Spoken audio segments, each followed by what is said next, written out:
tournament. In the championship round, it'll be the Livingston Lancers taking on the Panthers of Cedar Grove. And hello again, everybody. I'm Matt Laughlin. So glad you could join us for our championship coverage. You know, at one point, this was a state championship tournament. The very best teams in the state of New Jersey vied for the GNT crown. Some of the best names and best teams in Jersey baseball history performed in this tournament. Back in the mid-'70s, the tournament became a county tournament, and though some of the luster was taken off of the tournament, in fact, none of the drama has been erased. We've seen some great games since TV3 has been involved, and we think we have a fine matchup for you today. Some history perhaps on the line. Livingston, if they win, will have won their 5th GNT crown, and that would tie them with Irvington for most championships won in GNT history. Cedar Grove, meanwhile, looking for their 3rd championship to go along with crowns won in '85 and '88. Working alongside me, my good friend and colleague, Bill Bromberg. And Bill, when I think about Livingston this year, I kind of think about a sophomore player. At the beginning of the year, you say he's only a sophomore. You don't expect much. By the end of the year, he's had a year's experience as a varsity player, and you can expect a little bit more. Everybody talks about this Livingston team as an upstart club. They were unseeded in the GNT, but they're here on merit. They deserve to be here. They have come together at the right time. And like a sophomore, they got off to a slow start. They were 1-6 at one point. They came into the seeding committee under 500, but they gained experience. They gained that valuable commodity of togetherness. They made a few subtle changes. They put it all together. They knocked off 4 teams to get here today. This is a team that did not qualify for the state tournament and now are just 7 outs away from winning the county championship. Of course, Cedar Grove comes in with a record of 21-5. Unlike Livingston, which struggled in the beginning and maybe didn't have thoughts of a county championship, a GNT crown, I think Cedar Grove, with all this senior experience they have, back early in April, they were thinking they had a shot to be here. Yes, they did, and especially when they have good pitching. They have a new coach, second-year coach, but they followed through on what they expected. This is a team that got to the state tournament, got as far as the sectional semifinal yesterday. How important is this game to Cedar Grove, Matt? They could have pitched their number 1 pitcher yesterday, passed that option to save him for today and the county title. Ron Ulrich will be on the mound for Cedar Grove, and he'll be tossing the ball to the senior backstop, one of those senior leaders, Fab Canonico. Fab Canonico, we saw him last week. His offensive numbers speak for themselves, but his leadership is the intangible. Behind the plate, he just controls the tempo of that game. We saw him last week go out to the mound, settle down his pitchers. We saw him on an unbelievable squeeze where he just pushes the batter out of the way. He is the spark plug, not only offensively, but behind the plate that will make the Panthers run and go today.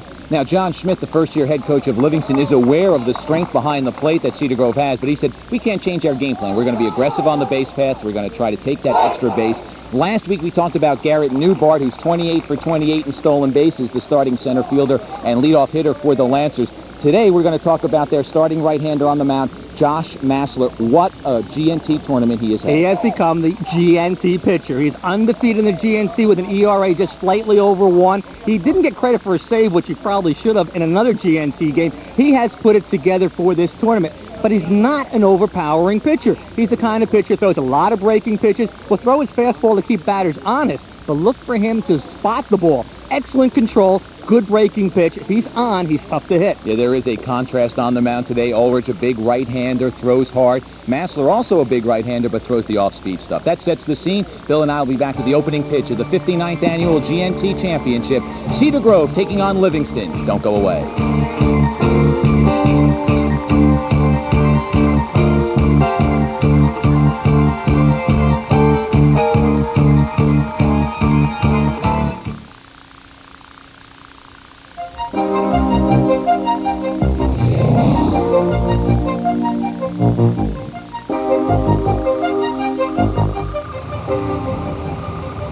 Where's your hat?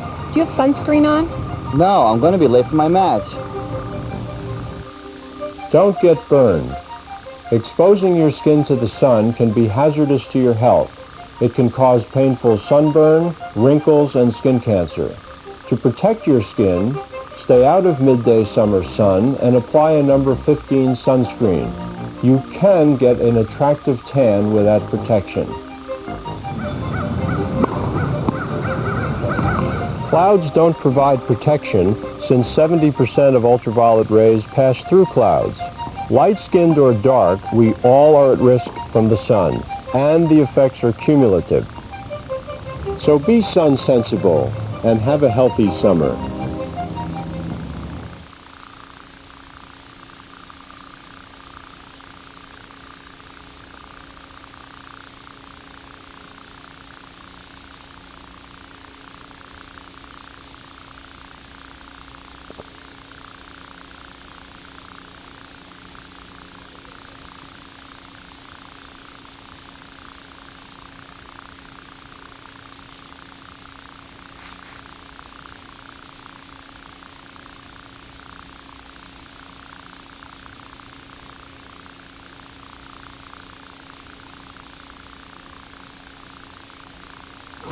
Afternoon at Doc Geltz Field, sun shining, a little bit of a cloud cover, nice breeze blowing. Much more comfortable than it was last weekend for the semifinals when temperatures were near 90 and the humidity was as high. Temperatures today may approach 90. That's the forecast, but the humidity is much lower, and it's a great day for baseball. Here's the batting order for the visitors from Cedar Grove, coached by Jim Garrick in his second year. Leading off for the Panthers, Dave Wolf, the second baseman. He'll be followed by Sean Bowe, the third baseman. In the third spot is Ryan Bowe, his younger brother. The cleanup hitter is Fab Canonico. Batting fifth is first baseman Eric McElroy. In the sixth spot, Scott Barber, the left fielder. The pitcher, Ron Ulrich, will follow Barber. In the eighth spot is Alex Tabaz, the right fielder. And batting ninth, center fielder, Vinny Panisi. Defensively, down at first base for the Livingston Lancers, that's John Sorrentino. At second base, sophomore Brian Meyerhofer. Another sophomore's down at short, David Malucci. And around at third base, junior Jerry Poto.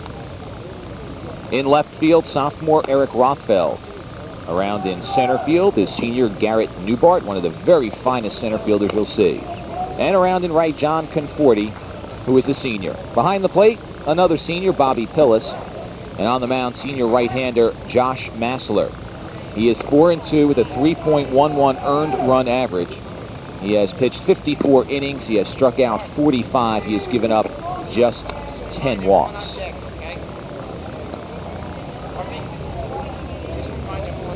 Nice, easy, loose motion for the senior right-hander. Four-man crew working today's game. And we go left to right with our umpires. Paul DeCencio will be behind the plate. Jack Venezia on the first base side. Bobby Farrell will be the second base umpire. And Richie DeSimone will be down at third base. Talk about a veteran umpiring crew. These men have been through this before. And a good crew. Nice crowd on hand. They continue to file in here at Doc Geltz Field. And I don't know what capacity is as we take a look at the crowd.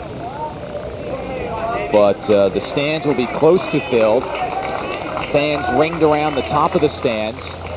Not unexpected, because people do come out to see the very best in Essex County baseball. But also last week, the larger crowds came from these two schools, Cedar Grove and Livingston. So we expected a big crowd today.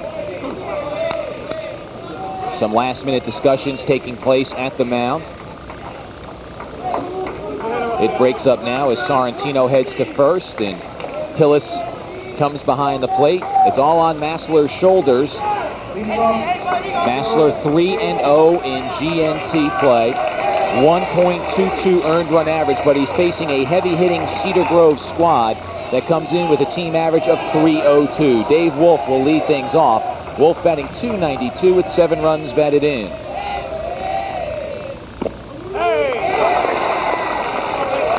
Wolf will be followed by Sean Bowe and then Ryan Bowe. Hey, relax, man. Come on, man. Hey, have some fun out there. Wolf has a very good eye at the plate. And he'll wait for a good pitch. Gets one there and drills it into left field. Handled by Rothfeld, and a hard hit, leadoff base hit for Dave Wolf. Interesting way to start the game, Matt. Massler is not a fastball pitcher. His first two pitches are both fastballs, including this one. I guess he thought they'd be looking for breaking pitches. But Wolf jumps right on this fastball. And watch now. Let's see if Livingston immediately, or Cedar Grove immediately tries to build a run. Hey, who you got now, Justin? Wolf a threat to steal. 21 of 22 stolen bases this year.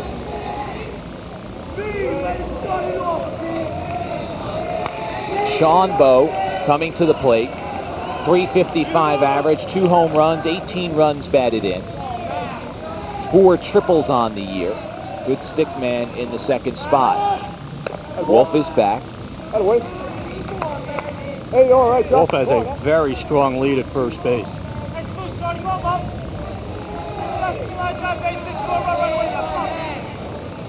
You see the big lead. And Massler plays over.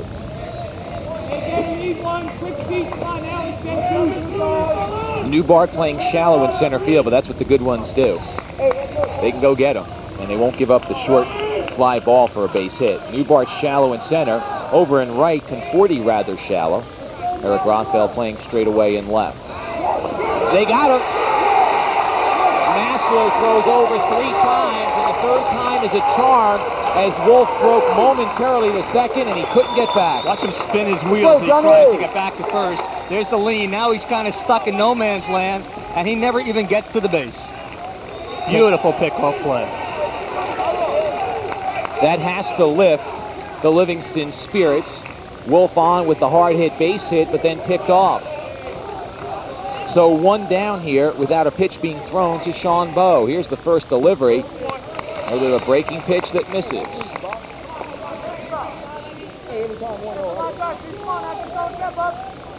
Bowe had a triple yesterday afternoon in the loss to Butler. 9-4 the score there in the North 2 Group 1 final. And speaking of that, Matt, we should mention Cedar Grove has played twice this week. Livingston has not played a game since last Saturday. The loss snapped a 7-game Cedar Grove winning streak.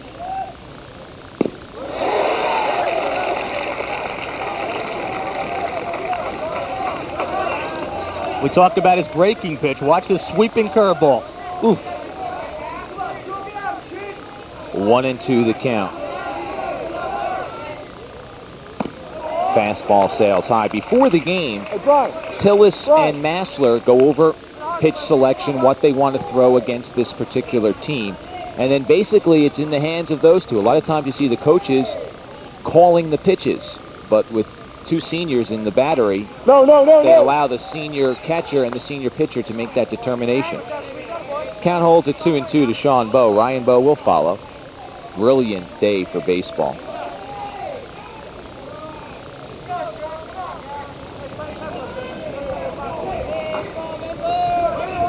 Short sleeve type of day. A lot of the fans, in fact, avoiding the sun. Maybe it's a little too early to get 2 hours of hard sunshine, sun beating down, but some other fans are headed for that sun. They want to get an early work on that tan.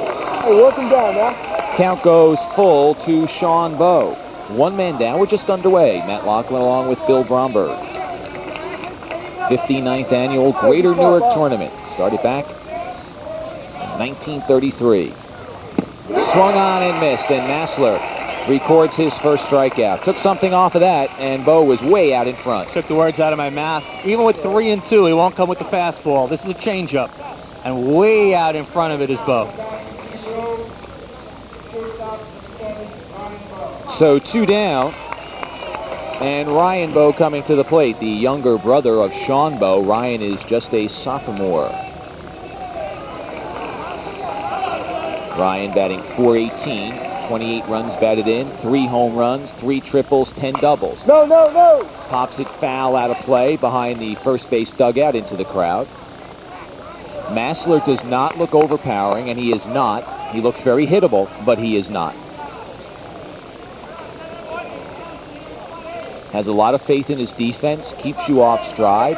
The numbers he has, 45 strikeouts coming into this ball game and 54 innings pitched, are along the lines of a power pitcher, but you can tell quite obviously he is not. Now, a little discussion here. Pillis and Massler want to get together. He's so tall and lanky, Matt. He throws those arms and legs and elbows at you. It must be difficult for the hitter to pick up the rotation of the ball, and it's so slow and tantalizing, makes it even more difficult.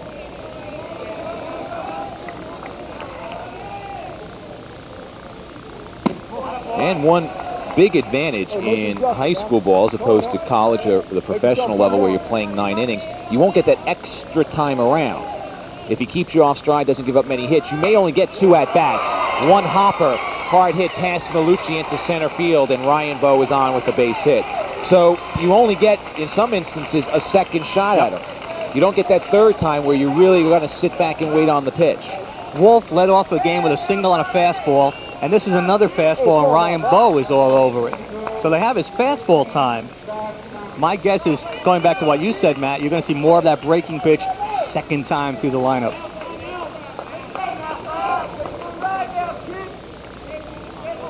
Two down for Fab Canonico. Canonico, the senior catcher, batting .326. 30 runs batted in. Correction, batting .408. He's got good extra base power, 8 doubles, 4 triples, and a home run. All right, here's your problem if you're Cedar Grove. You want Bowe to steal second and get in scoring position for your cleanup hitter. but you also know that Dave Wolf got picked off earlier in this inning. Bo is 17 for 17. They got him picked. Malucci applies the tag. 2 pickoffs in the inning, helping Josh Massler and the Livingston Lancers. He was guessing, and he guessed wrong. The throw is down there in plenty of time, and watch this sweep tag by Malucci, and he gets him on the back of the leg. 2 base hits, nobody left on base. No runs, and the 2 hits, as you mentioned, Bill. And we go to the bottom half of the first inning, and the Livingston Lancers have to be pumped up by what took place defensively. And let's see what they can do as they come to bat to face Ron Ulrich. John Schmidt, first-year head coach of the Livingston Lancers, has been part of the program for a long time on the sub-varsity levels. His batting order looks like this. Garrett Newbart leads things off playing center field. Behind him is Brian Meyerhofer at second base. The third hitter is John Sorrentino, the first baseman. Batting cleanup is John Conforti, the right fielder. Andy Sonnenberg is the DH. Behind Sonnenberg is Eric Rothfeld, the left fielder. Jerry Poto is down at third base, and he bats 7th. Bobby Pillis, the catcher, bats 8th. And batting 9th is sophomore shortstop David Malucci. Defensively for Cedar Grove, down at first base, that's Eric McElroy. The second baseman is Dave Wolf. And the shortstop is Ryan Bowe. The third baseman is Sean Bowe. So the Bows are on the left side of the infield. Bowe nose left side. And in the outfield, Scott Barber is the left fielder. Vinny Panisi is around in center field. And down in right field, Alex Tabaz. Behind the plate, Fab Canonico. And on the mound, Ron Ulrich, big 6'5" right-hander. Comes in with a mark of 9-1, outstanding earned run average. He has tossed 4 shutouts. He has completed 9 games, striking out 66 in 69 innings, walking 29. He has made 2 relief appearances, and he has picked up 2 saves, so he is no question the ace of the staff.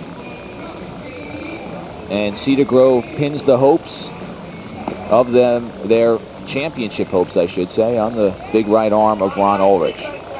Ulrich pitched a fine game last week, and it wasn't an overpowering game. He struggled with his control, had a little problems against Eastside, but he kept his club in the game, and a big 5-run inning propelled Cedar Grove to a 6-1 lead.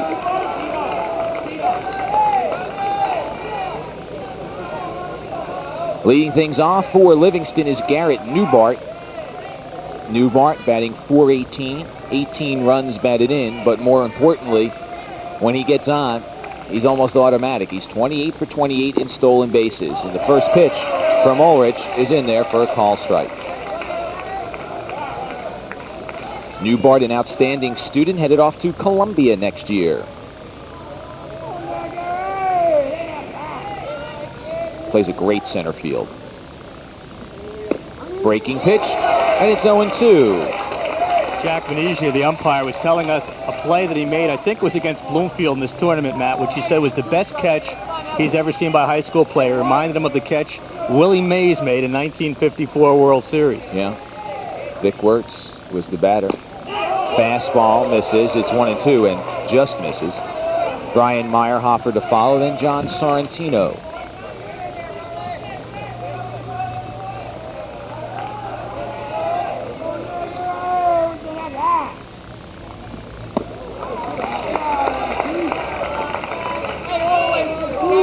Newbart struggled early offensively. The whole team struggled, actually. They were 1-6 at one point.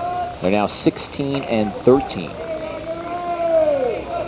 They've gone 15-7 since that loss to Union back in the 7th game of the season. Fastball hit him. Oh, that hurt up here. Yeah, it hurt. Hit him on the right wrist.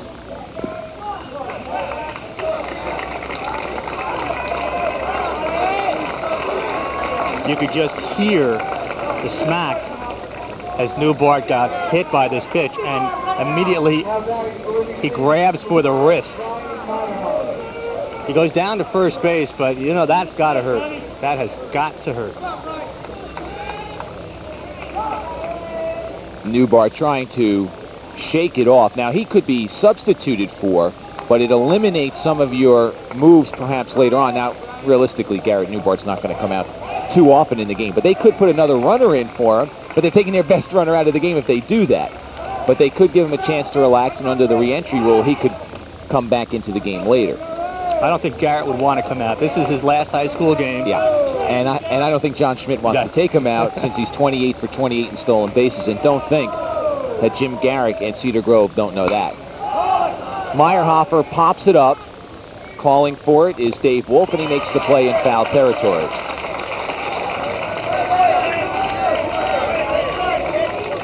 You notice Meyerhofer trying to hit behind the runner. They've said that Meyerhofer is the outstanding number 2 hitter. And now with a left-handed batter up, now's the time to send your runner because the catcher has that harder throw over the left-handed batter. So with one down, here's John Sorrentino, batting .317. He's got 17 runs batted in.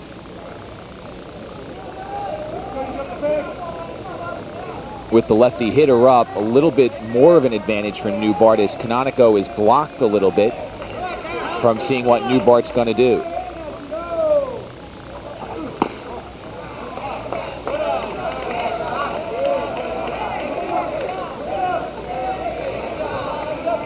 Sorrentino hit over 400 last year, down around 317 this year, and so he has dropped off a little bit. But he was struggling, popping the ball up early, and his bat has come around as of late. There's John Schmidt, first-year head coach of the Livingston Lancers. He just gave some very nonchalant signs as we look at Scotty Parsons, which usually means something's on. Runner goes. The throw not in time. Newbart now 29 for 29.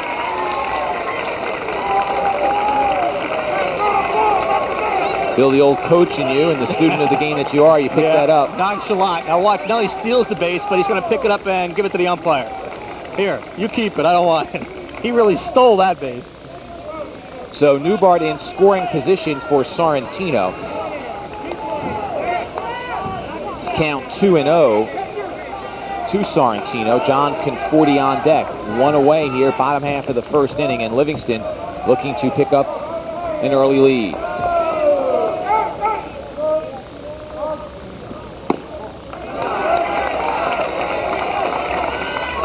Outfield shaded around toward right for the lefty hitting Sorrentino. Not too deep, but with the speed of Newbart, any base hit will bring him in.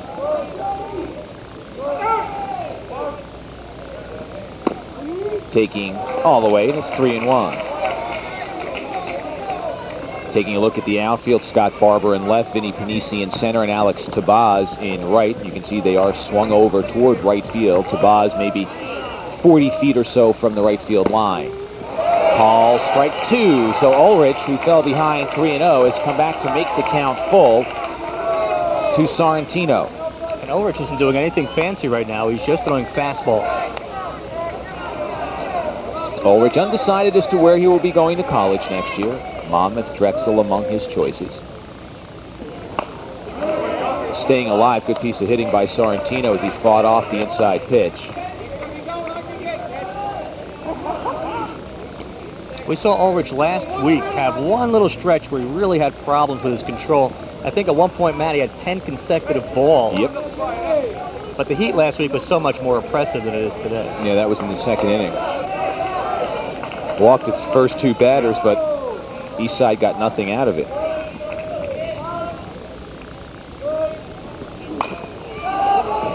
Popped up. Dave Wolf backtracking. And 2 down. So Ulrich comes back nicely as he fell behind Sorrentino 3-0, came back with 2 straight strikes. Sorrentino then fouled one off and he got a pop-up.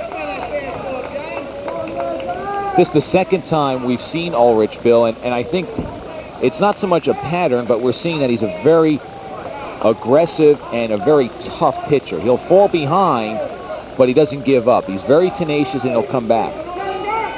Conforti batting .413, 23 runs batted in. That's high on the club. He has 23, and then there's a three-way tie behind him for second among Eric Rothfeld, Garrett Newbart, and Brian Meyerhofer.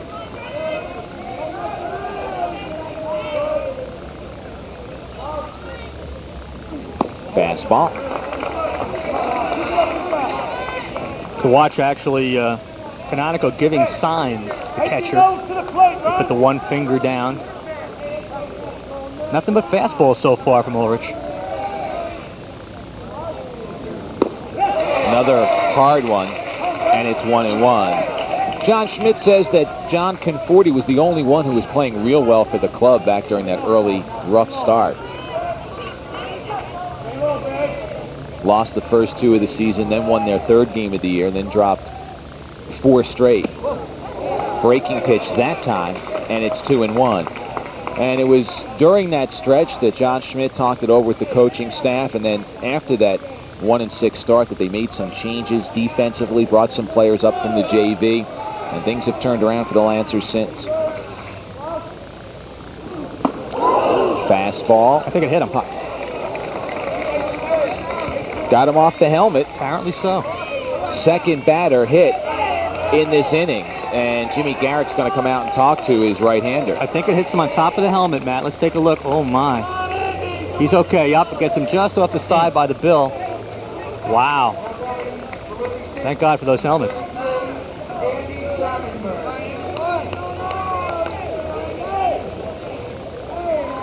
None the worse for wear is John Conforti.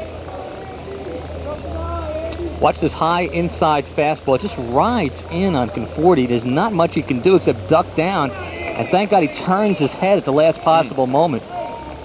Those helmets are built to take a licking and keep on ticking. Yeah. Thank God.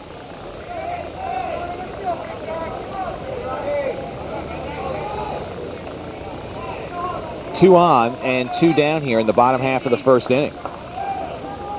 Andy Sonnenberg steps to the plate, the DH today, batting for Massler.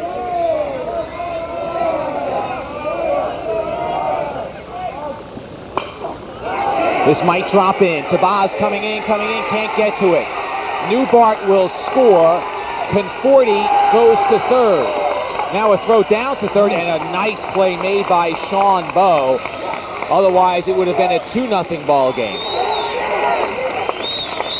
2 hit batters and a bloop single to right, and Livingston draws first blood.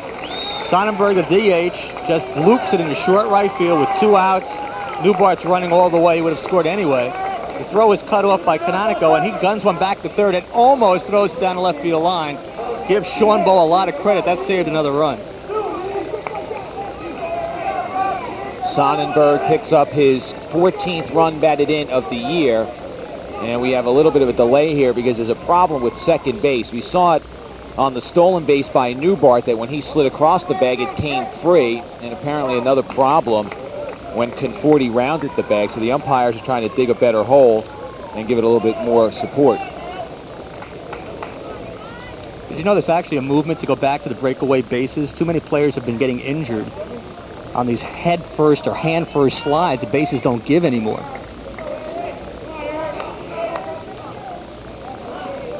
Livingston leads by a score of 1-0. They have runners at first and third. Sonnenberg at first with the RBI. And here's Eric Rothfeld. Rothfeld last week 3 for 3. He's batting .304 on the season. And this will drive in another run. It'll fall in front of Panisi in center. Conforti scores, and now a delay. Here's a play at third, and it skips past Bowe into dead ball territory, and Sonnenberg will score. And going down to third will be Rothfeld. Sonnenberg slipped a little bit rounding second, delayed going toward third. There was a play on there for, but the throw got past Bowe, and we'll take a look at it.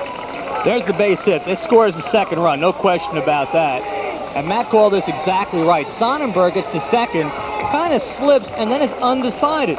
So he takes off for third. The ball comes back in. The throw to third skips wide, and just like that, it's 3-0. So Rothfeld now 4 for 4 in his last 4 at-bats in the GNT, and it's an early 3-0 lead for the Livingston Lancers. Jerry Poto, the batter. He fouls the pitch back. Got to give an error to the center fielder on the throw.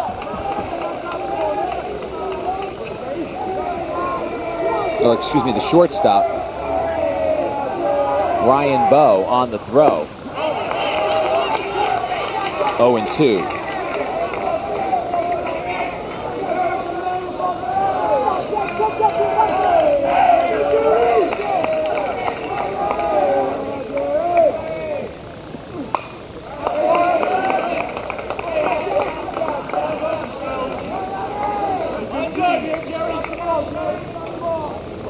One RBI credited, by the way, for Rothfeld, though 2 runs scored on the play. The way your games and my games have been going, I guess it should be a 5-run inning. We've seen a lot of those. Yeah, we have. Last 3 games, we've had 5-run innings.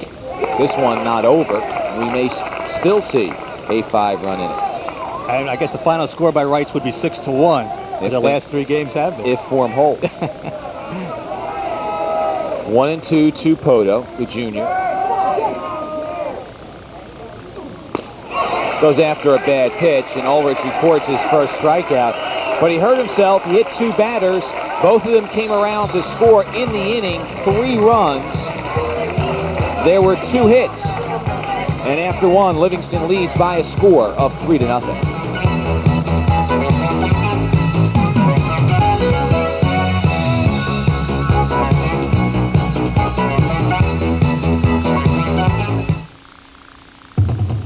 Suburban Cablevision TV3 is proud to announce that Suburban High School Sports Report with Rob Matola has been honored with an ACE Award in the category of program series about sports.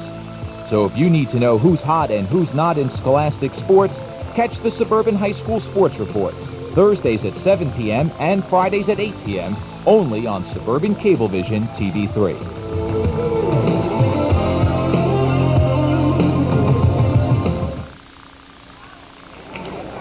Beautiful afternoon, a few clouds and a deep blue sky.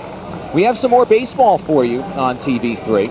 We may have some state championship action. It depends on what happens next week, but we for sure will have the 1991 All-Star Classic from Princeton University.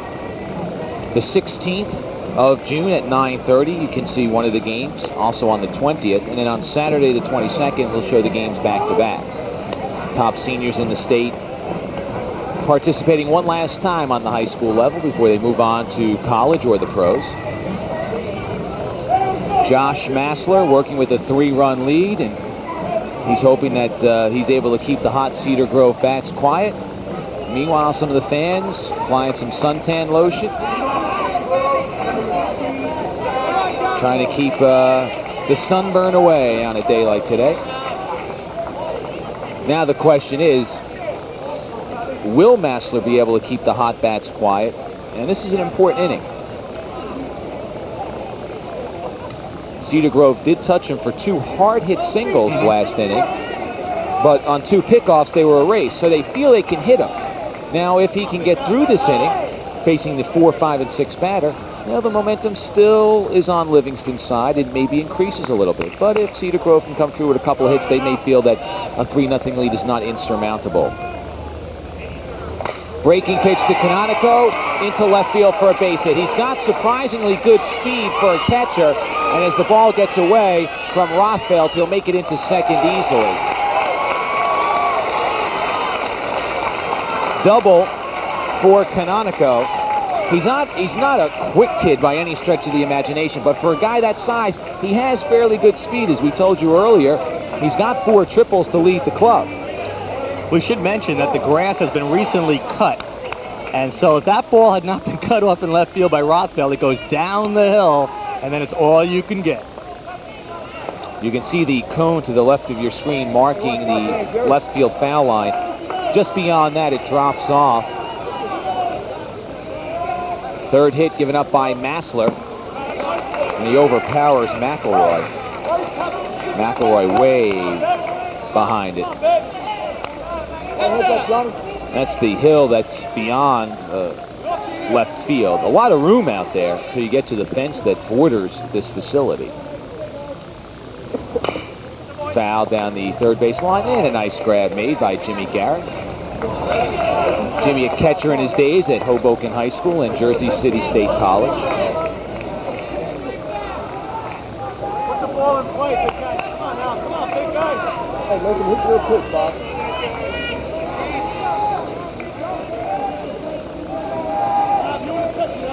Bobby Harbison, the first base coach for Cedar Grove today. And a strikeout, second of the ball game for Massler. And he got him on the fastball. Oh, wait, Bobby. He uses his fastball as a setup pitch.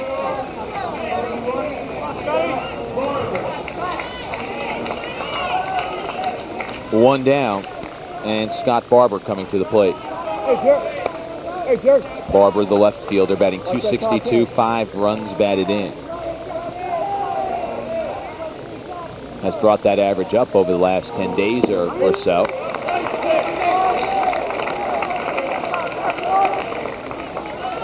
That's Jack Lynch looking on, former head coach of Cedar Grove. Coach from 1970 through 1989 and won 2 GNT crowns. Good man, good baseball man, fine coach. Grounds it to short. Malucci with a tough play. No throw. Smart play made by the sophomore because he had no chance to get Barber. And a smart play by Canonico, the runner at second, not to be suckered in by trying to go over to third with only one man out. Malucci makes this fine play, skids a little bit, realizes he has no throw, looks back to second to see if Canonico may be suckered. 2 on, 1 out. Fourth hit of the ball game by Cedar Grove. And a chance here for Ron Ulrich to help himself out of a bit of a hole. He trails by a score of 3-0.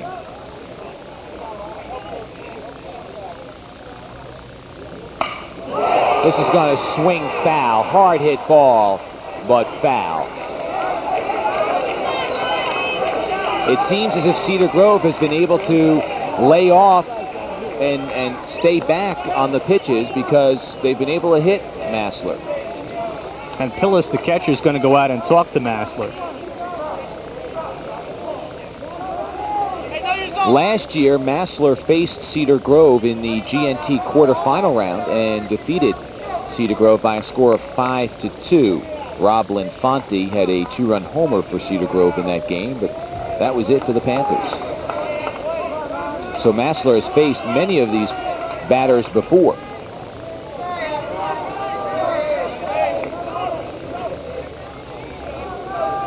Linfanti, an outstanding hurler, attended Oklahoma State following his years at Cedar Grove. They turned him into a relief pitcher this year, and he had a nice year for the Cowboys. You know, we got to find out what detergent Ulrich uses on his shirt that got it clean.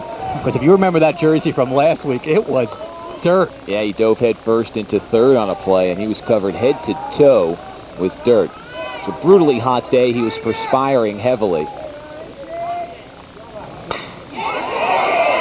Through the hole into left field, they'll hold Canonico up as the ball is played back in by Rothfeld. But 3 hits in the inning and the bases are loaded. And another nice piece of running by Canonico. He waited to make sure the ball cleared the infield. He'll take it 90 feet at a time, and now John Schmidt will go out and talk to his pitcher. Through the hole, hustling in Rothfeld. Does a nice job. The outfield is a little bumpy, and he does a nice job at squeezing the legs together in case it took a bad hop, got his body in front of it, and there was no way the ball was going to skip past him. This facility is used an awful lot. The Verona Recreation does a great job offering an awful lot of activities for the townsfolk, and also they allow their field to be used for so many purposes here. And the outfield is a little bumpy. And the outfielders have to be careful, otherwise the ball could skip past them. The conference has come to an end. And one of the loneliest feelings in the world experienced by Josh Massler as we look at John Schmidt and his record in his first year at Livingston, because he's out there now all by himself. You mentioned, Matt, how important this at-bat was for Cedar Grove. It's even more important now for them to come up with something. Yeah. Infield tight at the corners, at double play depth at second and short. Could be two. Hard ball to turn two on, though. There's one. They will not get the second. Ball skips away from Sorrentino. Now the play at the plate, and the runner is safe as the ball gets away from Pillis. Throw down to second, and safe at second is Tabaz.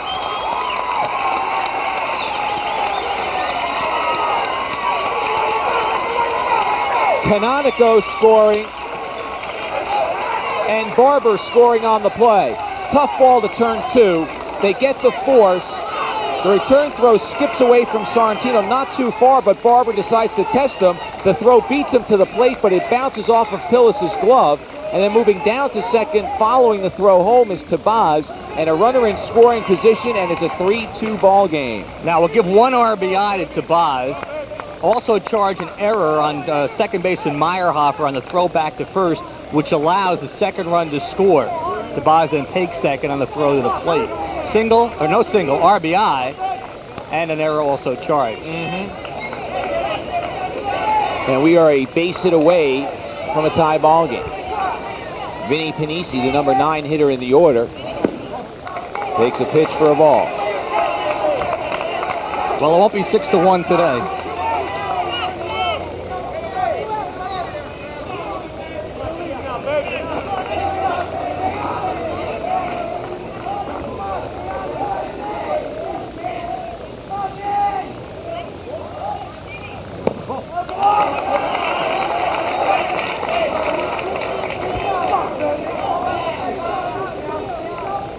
Hey, get tough right here, Jack. Come on, get tough.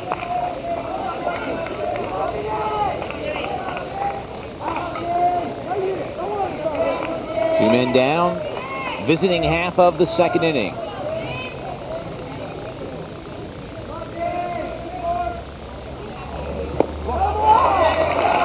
Three and 0 to Panisi. If Panisi gets his way on, Dave Wolf follows. Get on, he's moving. Come on, baby. Come on. Let's go. Hey, make him hit your pitch. Jimmy Garrett talking a bit to his club, yelling some encouragement. I asked him before the game how the team reacted this morning after waking up knowing they had been eliminated in the state playoffs. He said, we're ready. We know now this is our championship game. There is no other championship for us to concern ourselves with, and we can lay it all on the line. They have come back from a 3-0 deficit by scoring 2 here in the second.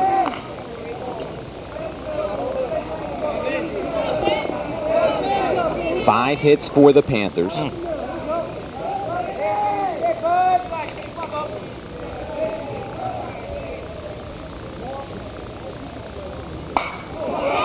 Newbart makes the play in center field.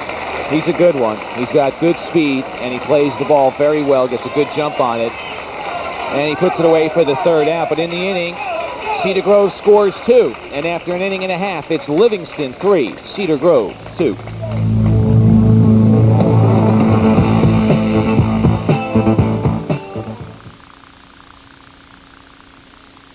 Info, the show New Jersey can call its own. Info celebrates the New Jersey experience by introducing you to interesting local personalities, highlighting special community events, and by helping to rediscover what makes New Jersey home. Info keeps you up to date with local happenings and the efforts of organizations important in our area. Info, New Jersey's magazine, Tuesdays at 7:30 and Wednesdays at 9 p.m. Only on TV3.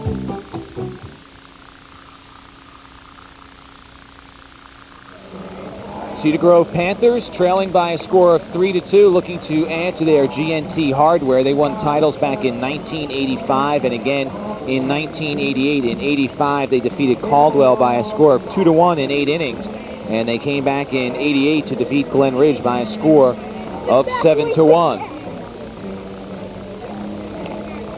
Good crowd on hand, and I can't say that the crowd continues to build anymore. I think anyone who had planned to make the game is here, but it's a nice crowd indeed for the championship game of the Greater Newark Tournament. One thing we know for certain, Bill, is that we will not see the 15th shutout in GNT history. That's for sure, Matt. Last year, I believe, was the most lopsided championship game in GNC history. Played on probably the worst possible day in GNC history. Cold and rainy. Seton Hall shutting out Columbia by a score of 13-0 to set the record for largest margin of victory in GNT history. Well, let's see what Ronnie Ulrich can do in this inning. Hurt himself, really, in the bottom half of the first inning. He hit 2 batters. Both of them came around to score. Little defensive lapse also, and that accounted for the 3rd Livingston run. 7 batters came to the plate in the home half of the first as Livingston took the 3-0 lead, only to see the Panthers come back and narrow it to a 1-run game. And the first pitch to Bobby Pillis is a ball. Pillis has been over 300 earlier, or rather in the last 15 games. Earlier, he had really struggled offensively. Has picked it up with the bat, but he's only hitting 200. So when you think about it, he's batting 300 in his last 15 games. It kind of tells you where his numbers were.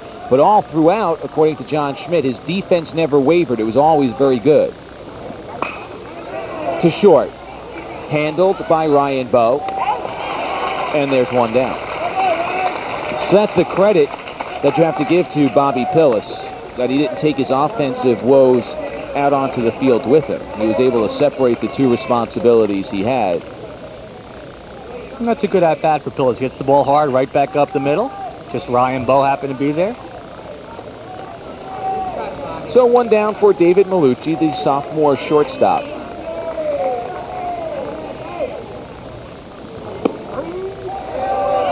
Home plate umpire Paul DeCencio calls the pitch a strike. It's 0-1. Malucci batting .327. 5 runs batted in. It's awfully nice when your number 9 hitter's batting .327. Falls behind here, 0-2. Livingston very high on this young man. They like his offensive potential. His defense has been good, but they really like his offense. 1-2 the count to Malucci. On deck, Garrett Newbart. Bit of a breeze blowing from home plate out toward right field. Chopper. Good play by Wolf, charging it. Now he bobbles it, and an error. He made a good play. A lot of times you'll see a second baseman wait on it, and he'll take that last hop that he can't handle. He plucked it out of the air, but he couldn't handle it. That's what they need to do, is put a handle on this ball so he can pick it up. Now watch Wolf. How many times does he grab for this ball? All right, there's the first one. It bounces out. Grabs for it again and again. Rolls behind him. Grabs for it again. Still hasn't picked it up. Forget about it. So a 1-out base runner on the error to Dave Wolf. Second error of the ball game charged to the Panthers. And here's Newbart. Newbart hit by a pitch to lead the inning off. Stole his 29th base of the year and came around on the base hit by Andy Sonnenberg. Newbart looks to be swinging the bat all right. He took a really hard shot off that wrist. That's the second time in the last couple of weeks that he was hit by a pitch. He was hitting the elbow earlier, had to miss a game, and really wasn't effective for about 4 games after his return.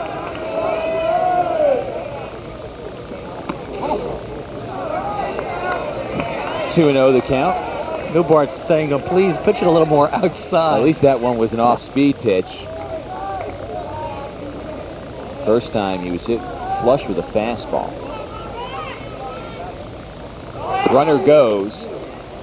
1 hopper down to second, and in safely is Malucci. Nice job done by Wolf to grab the 1 hopper and slap the tag down. He thought that he had Malucci, but Malucci in with the stolen base. That's his 9th of the year. Canonico's throw skips in. That's probably what made the difference here. Watch Fab come up with it.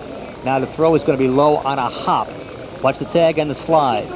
Leg seems to get in there first. Bill, we talked about it in our open. Livingston has respect for Canonico, but they cannot alter their game plan for him. If they're going to go down to defeat, they'll go down with the game plan that has brought them to the championship, and that is aggressive base path running. Runner in scoring position for Newbart. Fly ball hit to fairly deep left field. Barber has a beat on it. Going about halfway is Malucci, and he goes back to second base. 2 down. It's not a humid day at all. We've mentioned that. And this ball carries very well. I didn't think the ball was going to carry this far at all. But Barber in left field, when the ball leaves the bat, it looks like a routine fly to left. Now watch Barber. He goes back about 5 or 10 steps as the balls are carrying very well in this light air today to left field.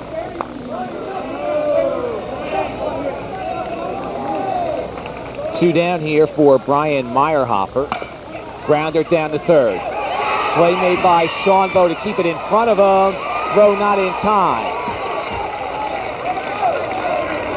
Hard hit ball that Bowe did a good job to knock down with his chest. But he couldn't make the play in time to get Meyerhofer. The big play on that was McElroy at first base. He was able to knock the throw down and keep it from getting past him. Ball gets past McElroy at first, another run scores. Charge the error to third baseman Sean Bowe. Second error in this inning, third in the ball game for Cedar Grove. And here's John Sorrentino, who popped up his first time up.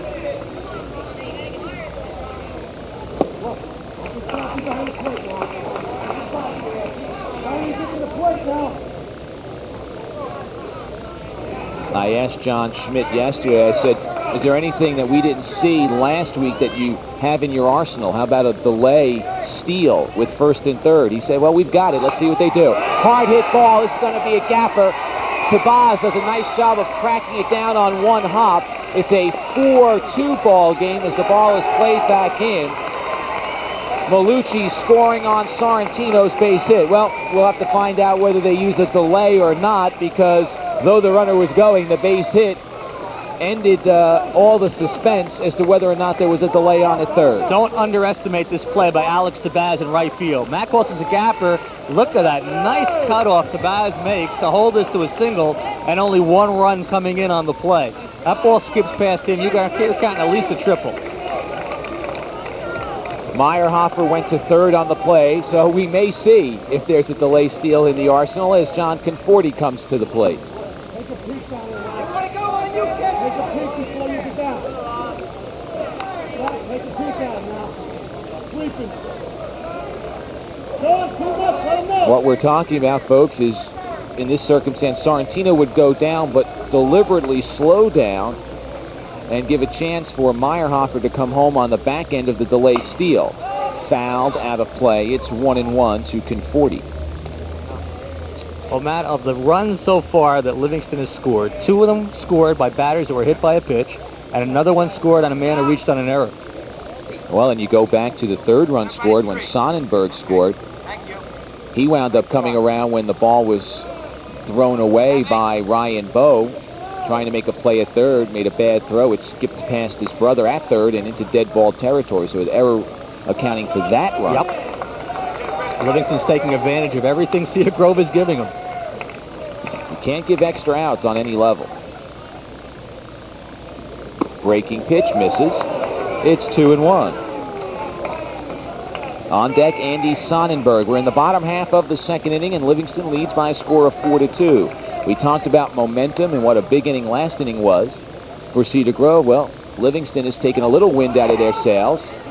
Going down to second. Now here's the delay try at home, and they got him. Meyerhofer out easily on the return throw. So they did try the delay steal, but Cedar Grove able to get out of the inning as Wolf made the return throw back home to Canonico. Good hard throw by Canonico down to second, and the return back home by Wolf, getting Meyerhofer at the plate. So good work done by the defense there, but Livingston scores another run, and after 2, it's 4-2. Roundtable, the sports talk show that you, the viewer, can contribute to. Join the TV3 Sports team as they discuss the latest events making news in the world of sports. Whether it's the high school, college, or professional ranks, the TV3 Sports team is prepared to talk about it. You can get involved by calling 636-5333 and become part of the discussion. The Roundtable, live every Monday night at 7:30 p.m., only on Suburban Cablevision TV3. Matt Loughlin and Bill Bromberg back at Doc Geltz Field. Fine afternoon. You can see the deep blue sky, and we know they're enjoying the same weather in Madison, where the state championship lacrosse game is taking place between Ridgewood and Montclair. Rematch of a regular season game between these two teams that went to 4 overtimes before Ridgewood defeated Montclair. You can catch the action Friday, June 7th at 8 o'clock on TV3, and we follow it up with a repeat broadcast on the 8th at 7:30. Bill, we talked about the delayed steal, and Carteret coach Steve Nelson has talked about it. He said it takes 2 good throws. Here's the first one from Canonico, and he does a good job going up for the pitch that's way out of the strike zone. There's the first hard throw. But now the responsibility is on the second baseman to come back with a hard throw, and Meyerhofer was out by a good 15 feet. So 2 good throws, one by Canonico, one by Wolf, and that erased Meyerhofer at the plate. By the way, credit Sorrentino with a stolen base on that play. And as we go to the 3rd inning, here's my colleague, Bill Bromberg. Thanks, Matt. And Dave Wolf, the leadoff batter, will lead off the top of the 3rd. It is a 4-2 game, the Lancers lead. It's been wild and woolly. Wolf singled and was picked off. One of 2 men that Massler picked off in the 1st inning. Pop up left field. Carrying well, though, is Rothfeld in left, and there's one away. So, Matt, those who thought this was going to be a pitcher's battle, it may turn out to be, but it sure hasn't started that way. Yeah, it may settle down, and we may finish at 4-2, but you're right, Bill, it has not started out that way. Generally, in less humid conditions, the ball doesn't travel as far. You know, you tend to think of the humidity as being heavy, and the ball you would think would hold up, but they have made studies to show that in high humidity, the ball tends to travel farther. But the ball is traveling fairly well today. Yes, it is. Sean Bowe struck out. High, ball 1. Cedar Grove has 5 base hits in the first 2 innings. They have hit the ball harder than has Livingston. But the Cedar Grove defense so far has made a few mistakes. Slow curve. Well, Bill, we go back to it. 3 errors by Cedar Grove. That's 3 extra outs. 2 hit batters. Right. That's 2 extra outs. So 5 extra outs, in a way, given up by Cedar Grove. Mm-hmm. You go back to the 1st inning, where there were 2 hits given up by Massler, and he picks them both off. So he helps himself out. Deep to left center field. Rothfeld goes back, way back. This may go down the hill. Cutting it off in deep center field is the great defensive outfielder Newbart, and he will hold this to a double, and that is some kind of play by Garrett Newbart in center field. Yeah, Bill, it really is, because if the ball gets past him, we're probably looking at a home run. Boy, he went down and just got all of it. I mean, Newbart takes off, so does Rothfeld. Newbart plays a shallow center field, has a lot farther to go. Does a nice job and makes a good, strong throw to Meyerhofer, the cutoff man, and they hold Bowe to a double, and a heck of a play made by Garrett Newbart. He had to run about 100 feet, Bill, I would say. At least, Matt. You mentioned earlier how shallow he plays in center. Ryan Bowe is brother of Sean. Ryan singled his first at-bat and was also picked off. That's Sean's 2nd double of the year. This is the guy who's got the extra base power. 10 doubles, 3 triples, 3 homers. 6 base hits now by Cedar Grove. I mean, Sean, I'm sorry, Yeah, Bill. Matt. Sean's numbers are not shabby with 4 triples and 2 homers, but his brother's got the real power. Ryan at the bat, only a sophomore. They're very concerned down at second base. Sidearm pitch by Guan. I think that's the first time I've seen Massler drop down. Yeah, a cagey veteran as a senior. 0-1 on deck is Fab Canonico. Play at second. It's just a lob throw. That's a nice play by Massler. He saw he was not going to pick him off, and so just lobbed it down to second base. As somebody once said, I think it might have been Yogi Berra, half of this game is 90% mental. But what Massler's doing is he's playing with the Cedar Grove batters. He came sidearm, gives them something else to think about. Chopped to third. The throw over to first is wide, but holding his foot on the base is Sorrentino as Poto's throw made him come across the bag. Another nice little play by the Livingston defense. Off the plate. Holding at second for a moment was Schaumbo. Moved over on the throw. And this is an easy one for Sorrentino rather to back away from. Easy for him to bail out because he's really exposed there down at first, but stayed with it all the way. So there's 2 outs and Schaumbo at third. The tying run, Fab Canonico, is at the plate. Fab doubled down the left field line.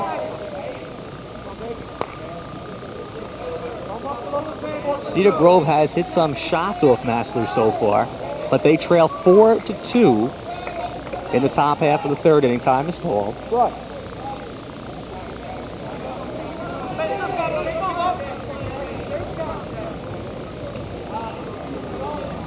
This is the kind of game which is going to go down to the last out of the last inning, which has kind of been the history of the last few years in the GNT. It's not the kind of game you want to leave early, generally speaking. First pitch to Canonico. Hard hit to third and past Poto. It just hopped over his glove.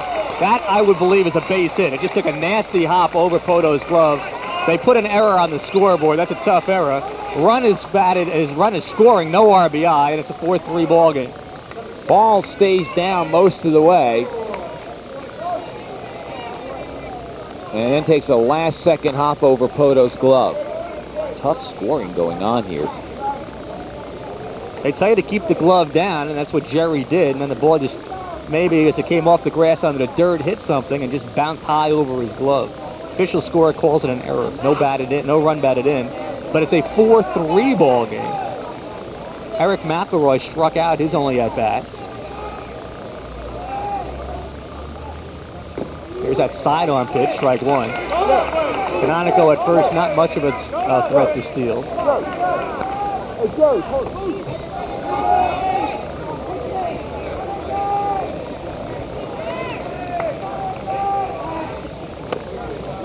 I was kidding Matt between innings that the 2 innings that Matt did play-by-play, almost anything happened. It was wild and woolly.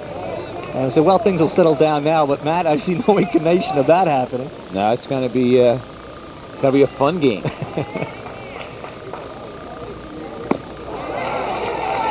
Throw back to first. Hillis very neatly threw it down to Sorrentino, and Canonico hustled back to the bag. McElroy, a good hitter, has had trouble so far with Massler.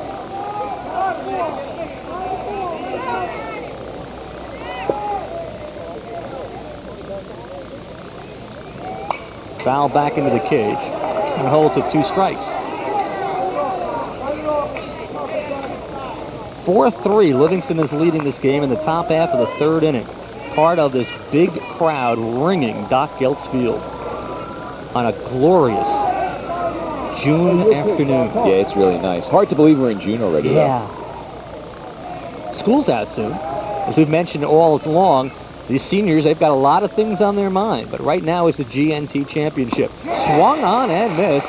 Second time that McElroy goes down swinging, but Cedar Grove does get a run back. There was a hit, an error, and a man left on.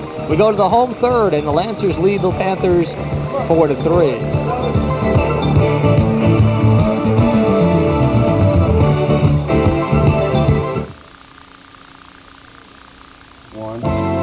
Hi, I'm Karen Zosh. And I'm Lori Cobb. We're your hosts for Bridal Showcase, seen every week on Suburban Cablevision TV3. Join us as we take you into catering halls and jewelers. As we visit shops that offer you a variety of tuxedos and exquisite gowns for the bridal party. You can even audition orchestras here. There's also hints for a stress-free wedding day. We research the information you need. So tune into Bridal Showcase. It really is the first thing you should do before you say your final I do's. The Livingston Lancers holding a 4-3 lead as we go to the bottom half of the third inning. And if they win the championship, it will be their 5th and that will match them with Irvington for most championships in the GNT. Interestingly enough, Irvington won all of theirs before it became a county tournament, and Livingston has won all of theirs since it has become a county tournament. First championship was won by Irvington, 1-0 over Kearney back in 1933. At one time, the championship was played down at Newark School Stadium, and it was an invitational tournament. The best teams in the state were invited to participate. Sprinkled through it are teams from Middlesex County. New Brunswick's won it a couple of times. South River. Teams from all over. Morristown, Parsippany, Union. Hillside won a number of championships also. But it is now basically the Essex County tournament. As we said in the open, though, it's lost a little of its luster because it's no longer a state championship in effect. But it's lost none of the drama, and both of these teams are ensuring that this game will be memorable for a long time. John Conforti will lead off. He was at the plate when Livingston tried the double steal, which resulted in the out at the plate on Meyerhofer. Livingston scored 3 in the first, added a run in the second. Cedar Grove got 2 in the second, 1 in the third. Ground ball to short. Bo has to wait, now Gunn. The throw is high, gets down in time, and there's one away.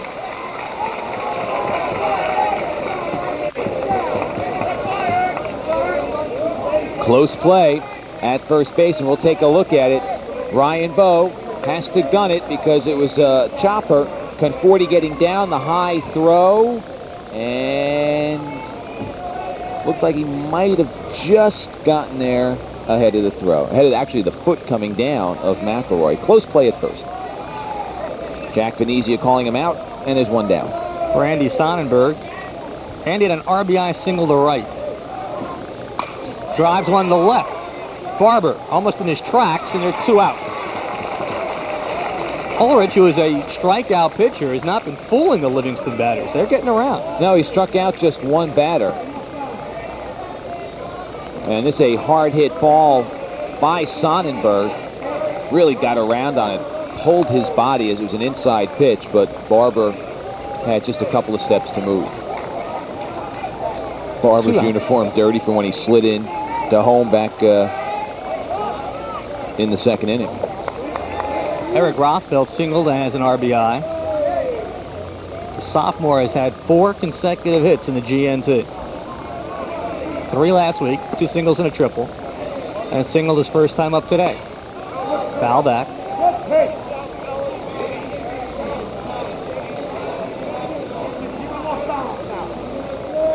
Unlike some of the other sophomores on the club, Rothfeld has been up since the start of the season. So it goes with the breaking pitch. He had an outstanding freshman year on the freshman team for hitting, and they had him up right from the get-go. Some of the other sophomores came up, some in the second game, some in third, fourth game, so on and so forth, but he's been up since the get-go. Count is 1-1 on Rothfeld. Playing the outfield, hadn't played outfield until this year. He's a third baseman and a pitcher.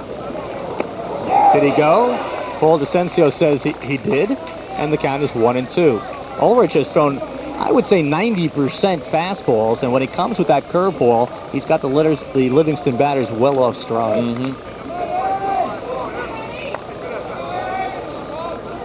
1-2. There's the fastball, and hit on one hop to Ryan Bowe. Plenty of time over to McElroy. And for the first time today, we have a 1-2-3 inning. At the end of 3 full innings of play, Livingston leads Cedar Grove 4-3.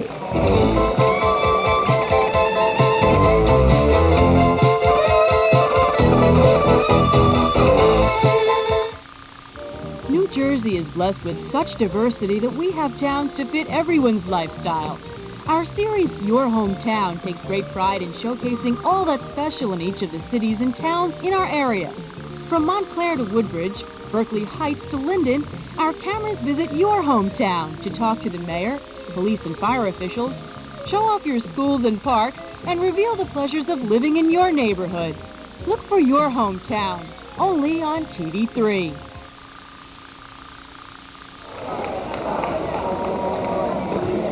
Ion Sports this week, a repeat of last week's show with P.J. Carlissimo, the Seton Hall basketball coach. It was a good program. And in case you missed it the first time around, you can check it out Thursday evening and again Saturday evening on TV3.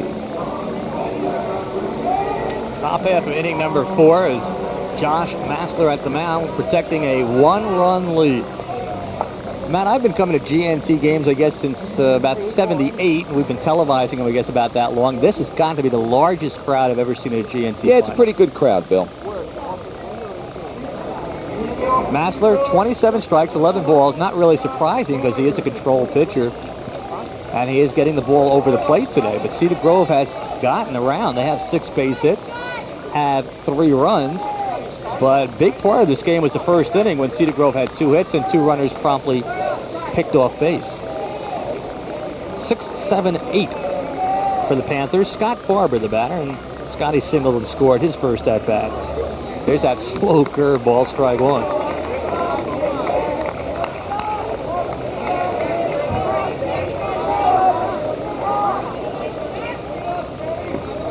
And another one, strike 2.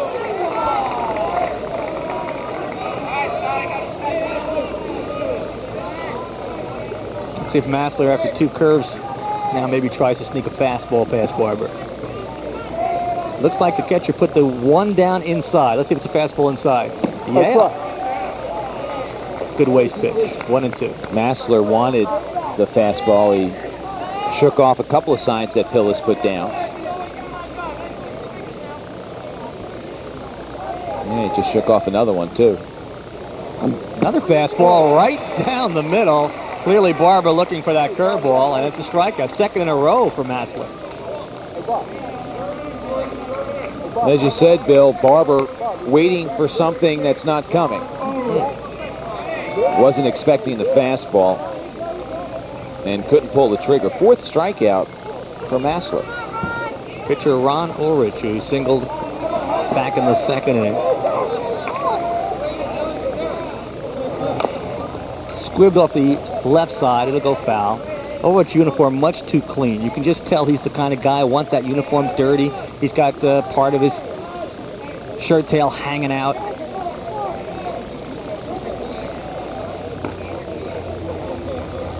A very tough competitor is Ron Ulrich. As we said earlier, Monmouth or Drexel, they're 2 of his choices. Sidearm fastball, strike 2.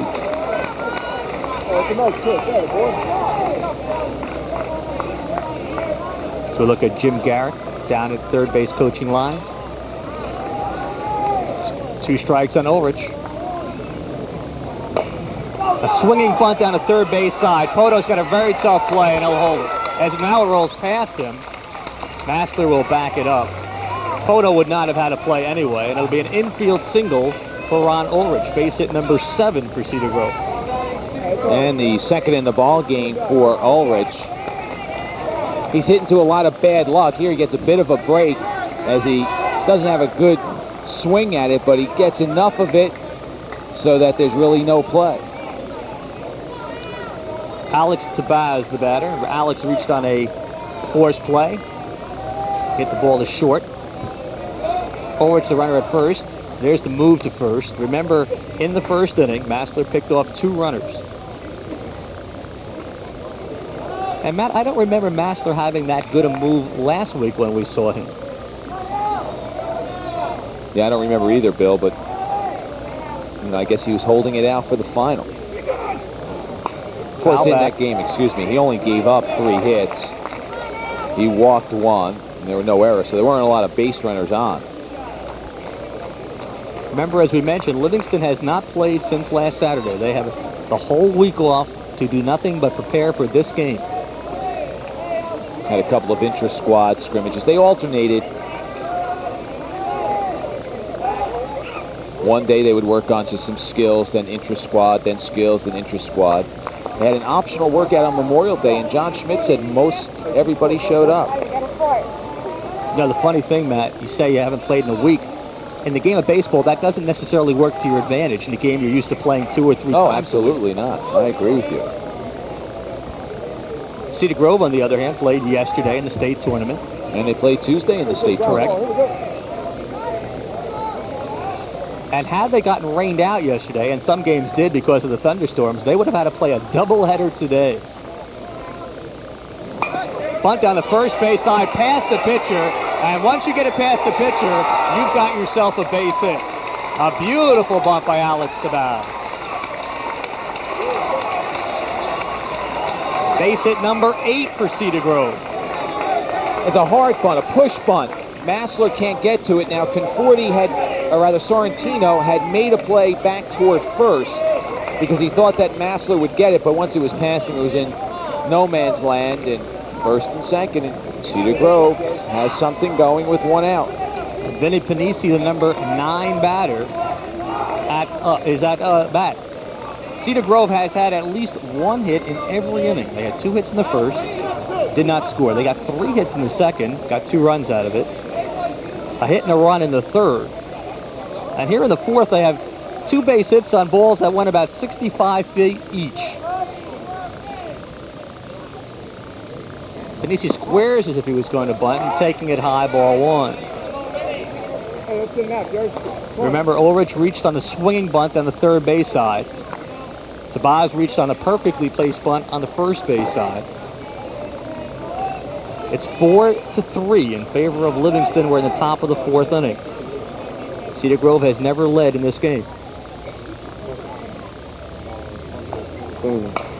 Fouled out of play. Count levels at 1-1 with 1 out.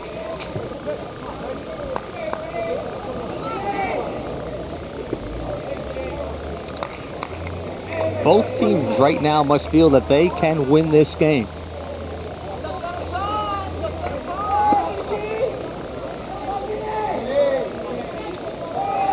On deck is Dave Wolf, the leadoff batter, who will be up if he gets up this inning for the 3rd time in the 4th inning. 1-1 pitch. There's a bunt down the third base side, foul. And Matt, I'm not so sure he was bunting for a sacrifice as much as he may have been bunting for a base hit. Yeah, he just looked to drop one down.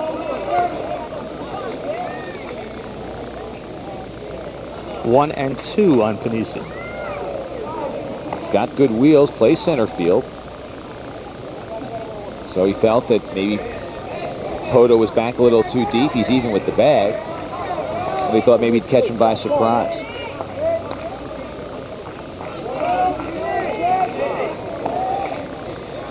Even with 2 strikes, Jerry Poto stays in. Massler checks the runners. Second baseman Meyerhofer snuck in, and so Massler steps off the rubber.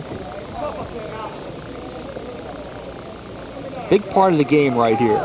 Both teams realize it.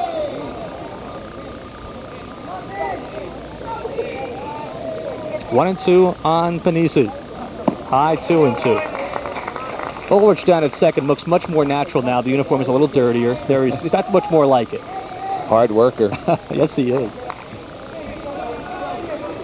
Last week his uniform got so dirty that Bob Harbison, the first base coach, had to turn his uniform over to him. 2-2. Slow. That may be the slowest of the slow curveballs. Yeah, Strikeout 5. Yeah, I agree, Bill. That pitch, now it just hit the glove. I mean, that was a slow break-in pitch. You could have swung 2 or 3 times on that one. 2 out, though. That's a big strikeout. Oh, boy. And Dave Wolf, the leadoff batter. But he's dangerous, so yes, sir. You can't relax. Wolf led off this game with a sharp single to left. Last time up, flied out to left. Left fielder Rothfeld moves back about 3 strides. Center fielder Newbart straight away. There's a good-sized gap in left center. And Wolf has been known to go that way. Gets tired of waiting and calls timeout. In this game of cat and mouse, and that's what both teams are playing right now, this particular batter, Dave Wolf, represents a very big part of this game. 4-3, 2 out. We're in the 4th inning. Fastball, he wastes one high and away. And you kind of wonder if he just shows you that fastball to set you up for the curveball.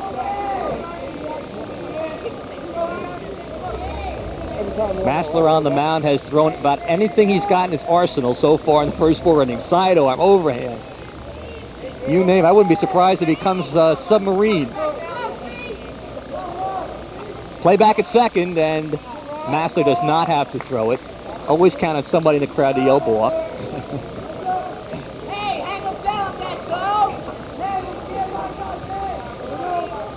Even the crowd right now is rather quiet. Is everybody watching intently the game going on the field between right now Massler and Dave Wolf, and Wolf steps out. Bill, you talked about the importance. After this inning, Cedar Grove has had more than half of their at-bat. Right. You know, so now we're into the end stage of the game after this inning for Cedar Grove. Slow curve, strike one. Massler with excellent control. As Matt showed you early in the game, has only walked 10 batters this entire season. He can nibble away at those corners. In this game, he has struck out 5 and he has walked none. And to go along with his control, I think the way he pitches prevents walks, because you can't ask hitters to take these pitches. They think they can rip them, so they're going to be up there swinging. I think I can rip them. There's the fastball, down the line in left field. Rounding third is Ulrich. This is the tying run coming home, and we're bringing it at 4-4. Now a play back to third, not in time. Moving up to second is Wolf. So they tried to sneak the fastball past Dave Wolf, and he was all over it, Matt. You talked about whether or not Massler used the fastball to set up the curve. He tries to come with the fastball here, and Wolf all over it. Ball got away from Tillis, backed up by Massler. Everybody else moving up a base, though, as the ball gets by. Single and an RBI for Wolf. Everybody moves up on the throw home. Runners on second and third with 2 out. It's tied at 4. As you see, Cedar Grove now with 9 base hits. And Sean Bowe, who doubled to deep left center field, is the batter. With 2 men on the pond, as they say, 2 runners in scoring position. Base hit here gives Cedar Grove probably a 2-run lead. The out here gets Livingston out of this inning tied. Bowe struck out his first time, the long double his last time. He has scored a run. High pop, second base, Meyerhofer. And Livingston gets out of it, but Cedar Grove ties the score. 1 run, 3 hits. 2 of them were infield hits. They leave 2 big runners on base. We're at the halfway mark, and we're back to square one, tied at 4.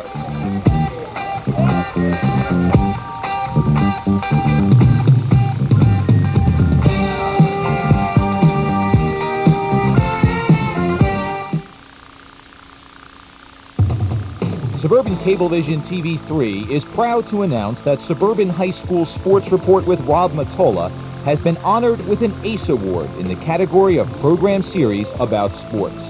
So if you need to know who's hot and who's not in scholastic sports, catch the Suburban High School Sports Report, Thursdays at 7 p.m. and Fridays at 8 p.m., only on Suburban Cablevision TV3.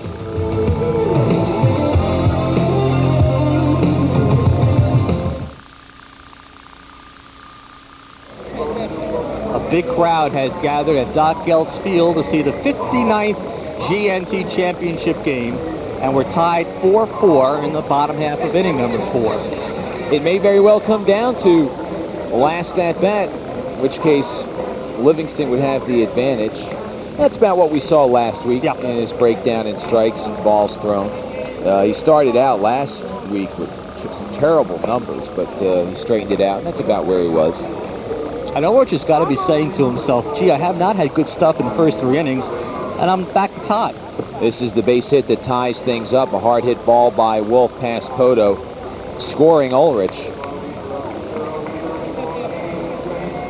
4-4 ball game. Livingston led 3-0 after 1, but Cedar Grove has chipped away, scoring 4 runs in the last 3 innings. John Schmidt, his expression doesn't change. You know, Matt, normally you'd say Ulrich just ran the bases and he had to slide and he might be a little tired. But after what we saw last week in that oppressive heat, I don't think anything could tire him out. Yeah, if he didn't get tired last week, the conditions today are not going to tire him out. You see the scoreboard, you see the flag blowing out toward right field. Wind swirls from time to time, but for the most part it's blowing out toward right field. Well, fickle finger of momentum now maybe back on the Cedar Grove side, and it'll be up to the 7, 8, and 9 batters of Livingston to get the lead back. Tied at 4, it's Poto, Pillis, and Malucci, 7, 8, and 9. Jerry Poto struck out to end the first inning. Ball 1.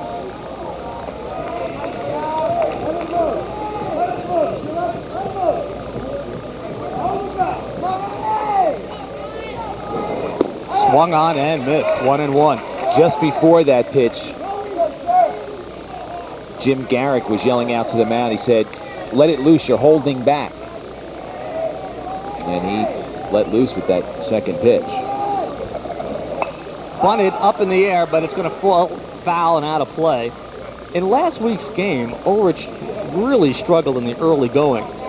But over the last 4 innings of that ball game, did not walk a batter. He got into a groove, especially when he got the lead, and began to throw strikes. I mean, in the game, the final numbers kind of were surprising. Yeah. He only gave up 2 hits, but combine that with the walks, and it just seemed like it was more of a struggle than it turned out to be. 1-2. That'll cost him. Second time Poto has struck out. And he let loose on that one. Ulrich has been high most of the afternoon, but this one, Matt, must be right around the knees. Yeah, a blazer. Probably his fastest pitch of the day. Strikeout 2 for Ulrich. Both of them have been Poto. Bobby Pillis, the catcher, bounced out to short. Ball was hit very hard up the middle, but Ryan Bowe at short had him swung around toward the middle. And once again, Ryan Bowe moves to the middle. And with Sean Bowe, his brother, guarding the line, there's a big gap on the left side of the infield. And there you see it. Pillis, the number 8 batter. And Ulrich, now with the game tied, has a lot more confidence. He seems to be, as Coach Garrick wanted him to be, a lot looser, a lot more fluid on the mound. And he's throwing hard. Yeah, he's throwing peas right now.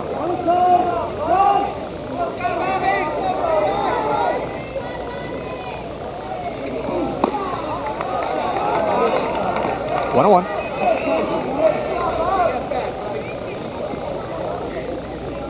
And you can see Ulrich is ready to go. Once you got a pitcher gets in that good groove, give me the ball, I want to throw it. 1-2. And as a batter, you don't want to allow him to get into that groove, so you step out, try to distract him a little bit. No sense playing his game. You saw Pillis taking a little walk. The best at that is Fab Canonico, the Cedar Grove catcher. When he gets up to bat, after every pitch, he takes a little stroll. 1-2. Ulrich still relying mostly on fastballs. What a contrast in pitching styles we are seeing today, much as we expected. Yeah.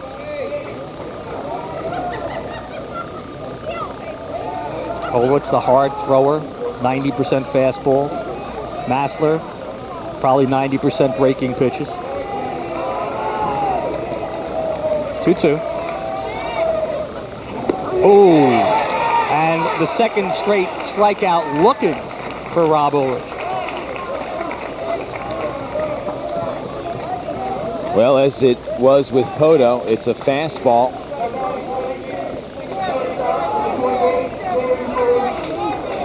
And that's going to be a tough pitch. If he can locate that ball there from here on in, it's going to be a very tough rest of the day for Livingston. Dave Malucci reached on an error and scored. Bouncing ball up the middle. Shortstop Ryan Bowe, the strong throw to McElroy. And for the second consecutive inning, Livingston goes down 1-2-3. We go to the fifth, tied at 4-4.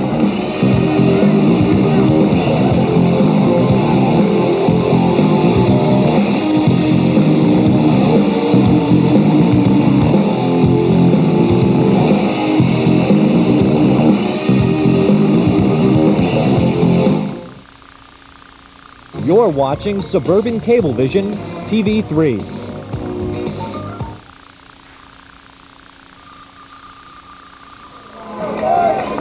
The spring wrap-up show of High School Sports Report comes your way Thursday evening the 13th at 7 o'clock, Friday the 14th at 8 o'clock, as Rob Matola runs down all the happenings of the spring season on High School Sports Report. This game, of course, will be included in it. And we told you earlier when we let you know when you can watch the All-Star Classic that there's still a chance that there's more baseball beyond that ahead of us. The state championship will be held on June 8th at 3 different sites, and we have a number of teams still alive pending action today, and then what happens next week in the semifinals. What? I'm always cool. Unusual line score. Yeah. A lot of numbers up on that board. We go now to the top half of inning 5, tied 4-4. 3-4-5 for Cedar Grove as we look at Massler's line. 9 hits, but no walks. This is an important inning, and it seems like we've said that every inning, but now it's late. We're into the 5th inning. Ulrich has settled down. He's retired 6 in a row. It's a tie ball game. 3-4-5 batters. Ball 1 to Ryan Bowe. The hitters did the job early for Livingston. Now it's up to Massler to do the job here for the Lancers. Cedar Grove has had at least 1 hit in every inning. And has scored in every inning but the first. Next inning, or in the bottom half of this inning, it'll be Newbart, Meyerhofer, Sorrentino, the top 3 hitters in the order for Livingston, so they have a chance to make something happen in the bottom of the 5th. But it's critical that Massler keep it at 4-4. Hard hit into right field. Base hit number 10 for Cedar Grove. A leadoff single by Ryan Bowe, his 2nd hit of the game. That's the first time there's been an opposite field base hit for Cedar Grove. They've been able to get around on Massler. Good piece of hitting, though, as he goes with the pitch. It was outside and low, and instead of trying to pull it and probably pulling away from it and missing it, Bowe went with it. The count on Bowe when he hit that was 2-0. It's one of the few times today Massler's been behind a hitter, and he had to come in with the fastball. Fab Canonico, the cleanup hitter, has doubled and reached on an error. He's 1 for 2. He has scored a run. His double was down the left field line. The last time up, he reached an error by the 3rd baseman. And that's interesting because Jerry Poto at 3rd is way off the line. They're giving Canonico the line, and he's gone that way twice.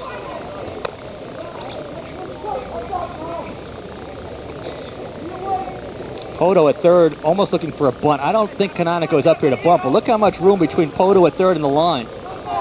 And that's where Fab has gone twice. Rothfield and left very deep. Throw to first. This is just a calling card throw. Remember, Massler has picked off 2 men. And it's hard to see that a 3rd would be picked off, which is not a knock against Massler. It's just the fact that Cedar Grove has to be extra cautious. 4-4 game in the 5th. Pitch to Canonico. Keeps it outside, and it's low ball 1. One thing Massler will not want to do to Canonico is bring the ball inside into his powerhouse. Fab, a big, strong youngster. Let's see what fingers the catcher puts down. Looks like he put down a 1, now a 2. Probably the 2nd sign with a runner on base.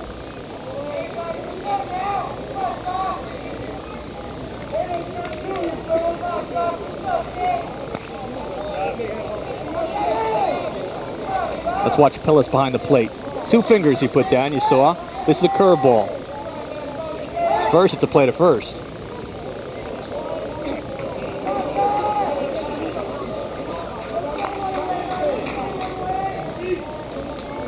Let's see if we can steal the sign again. Pillis, 2 fingers. That may have been the quickest 2 fingers I ever saw in my life. He flipped them down so quickly that unless you were paying careful attention, you missed it. Well, I think they've got a little bit of a relationship where I put down 2 3 times ago, and last time I could put anything down. You know it's going to be a breaking pitch. There is a breaking pitch, and it is drilled deep to left field. Rothfeld at the top of the hill. Oh, there's a long one out. Ball held up.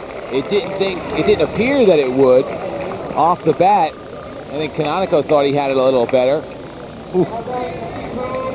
But Rothfeld confidently got to the top of the hill, saw he had a play.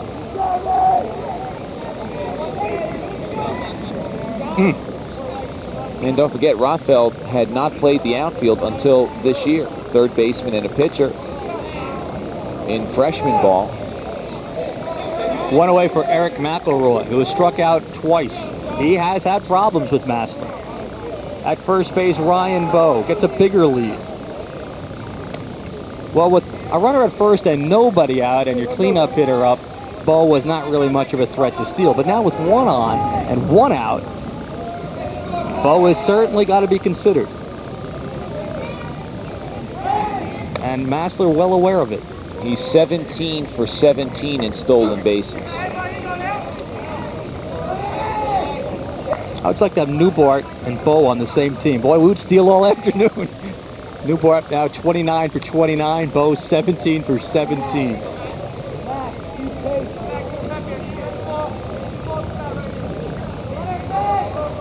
Massler very concerned about Bowe. Hey, throw him out, Bob, right away.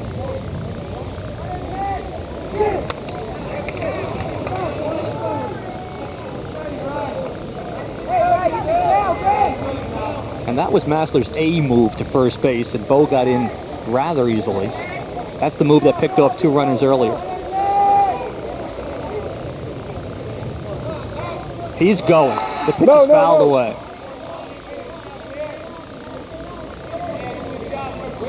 Jim Garrick playing a little hit and run in the top of the 5th inning. He'd love a run here. This is the part of baseball that you just love it if you're a baseball fan. This is the chess match that goes on between the 2 teams. In a championship game, a tie game, heading into the last innings. Bobby Pillis is looking into the dugout, and while we told you earlier, and now it's going to be a little conference, as he'll go out and talk to Massler and McElroy will talk to Garrick. We told you earlier that the pitcher and batter for Livingston work out pitch selection before the game, and Schmidt does not call the pitches, but he may call pitch outs. He might have been looking in. Pillis, do I pitch out here? 0-1. Not a bad time to pitch out if you think that Bowe's going to go.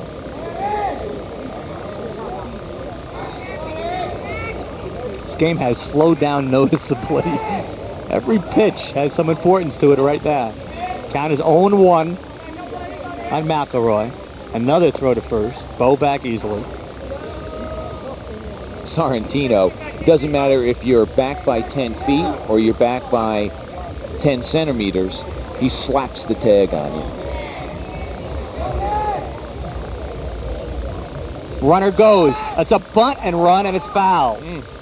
That is an interesting play because what you're trying to do is sucker the third baseman in, leave third base unguarded, and your runner continues to go all the way around to third. And with good speed in Ryan Bowe, that's exactly what they were trying to do, hoping that Malucci either wouldn't make the play toward third, this shortstop, or that Poto wouldn't be able to get back in time. Matt, if this was football, we'd say we're in the back pages of the playbook. We're using anything and everything right now. Things we've practiced once or twice, but we're going to try it. We need a run. Do you run him here? 0-2 is a great pitch to run him. Chances are he's going to waste the pitch on 0-2. Right. And so Massler throws to first. I mean, there's no secret to everybody knows what's going on. The runner at first represents what could be the championship run.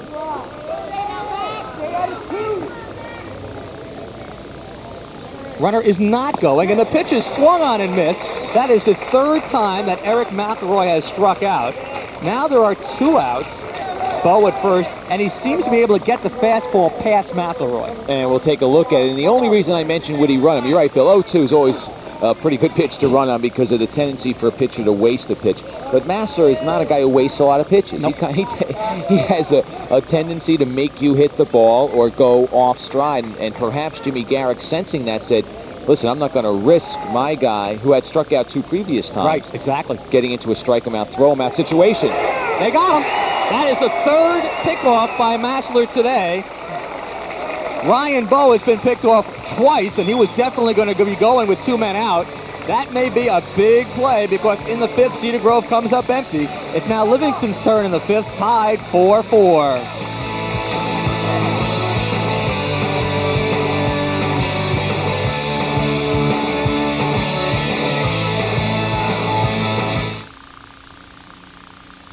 If you're too embarrassed to talk about sex with your parents, how would you feel telling them that they're going to be grandparents? Talk about it. Call Planned Parenthood.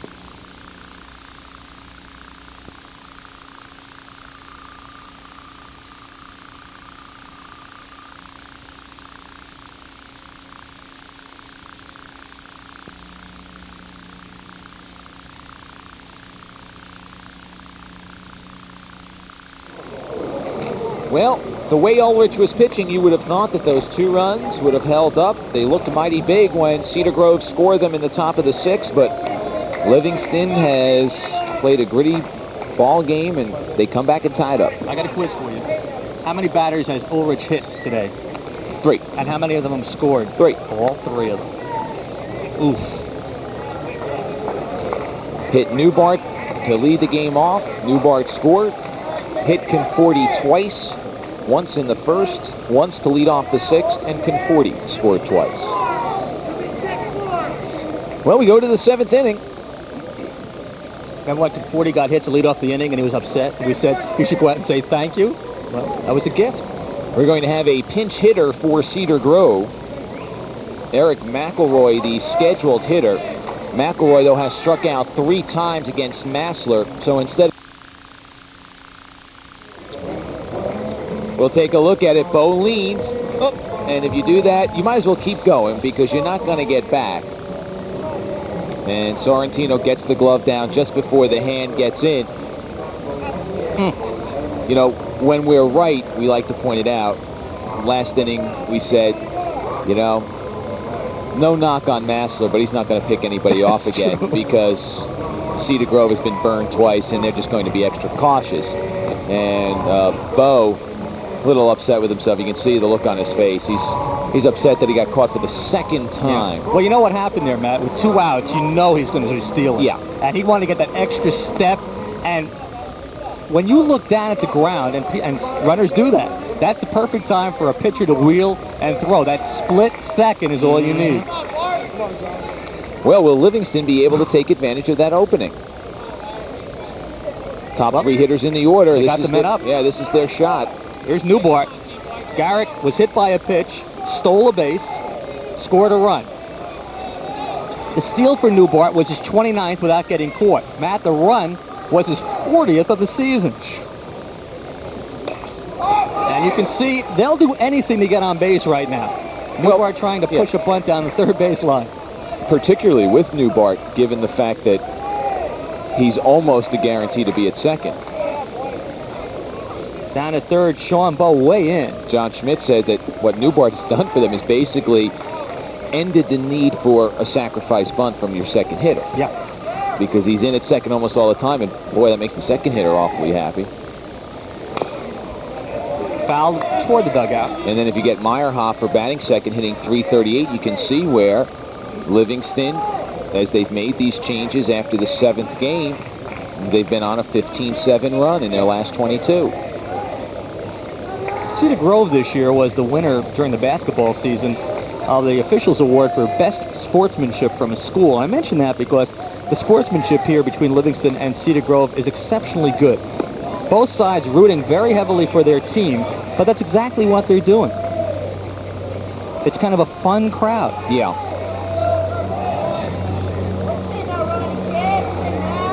One and 2 on Newbart. just misses outside. 2-2. Oh, Bill, I think there's one other thing at play, too, is you're talking about baseball programs. Livingston, well known for baseball. Cedar Grove, well known for baseball. And it's not the new kid on the block. There's not a lot of bandwagon jumping. Yep. And so you got fans here who respect each other and respect what the programs have done. 2-2. Swinging bunt. This is trouble. Newbar can fly. Bowe with the quick throw. They get him by a step. Nice play, Sean Bowe.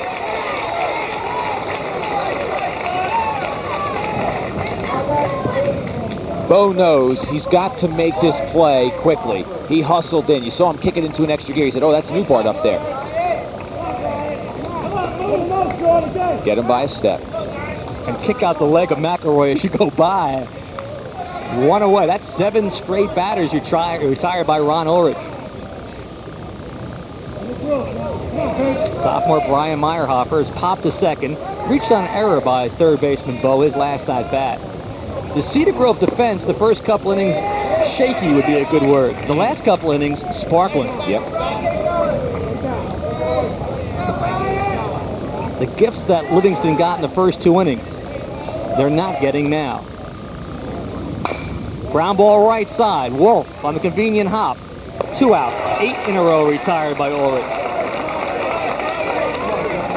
Ball hit the lip of the grass as it meets the infield dirt, and it hopped down a little bit for Wolf, but he was back on the play, so he had time to react to it.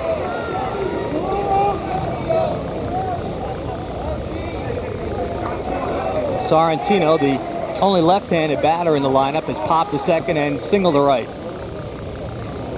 He has pulled the ball twice on Ulrich.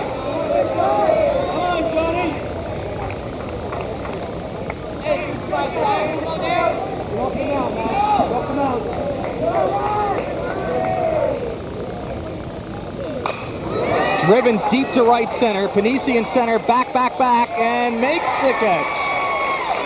For the 3rd straight inning, Livingston goes down 1-2-3. We're heading into the home stretch.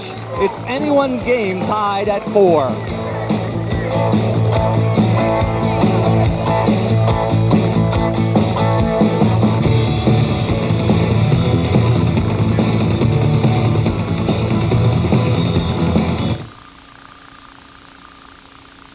You're watching Suburban Cablevision TV3.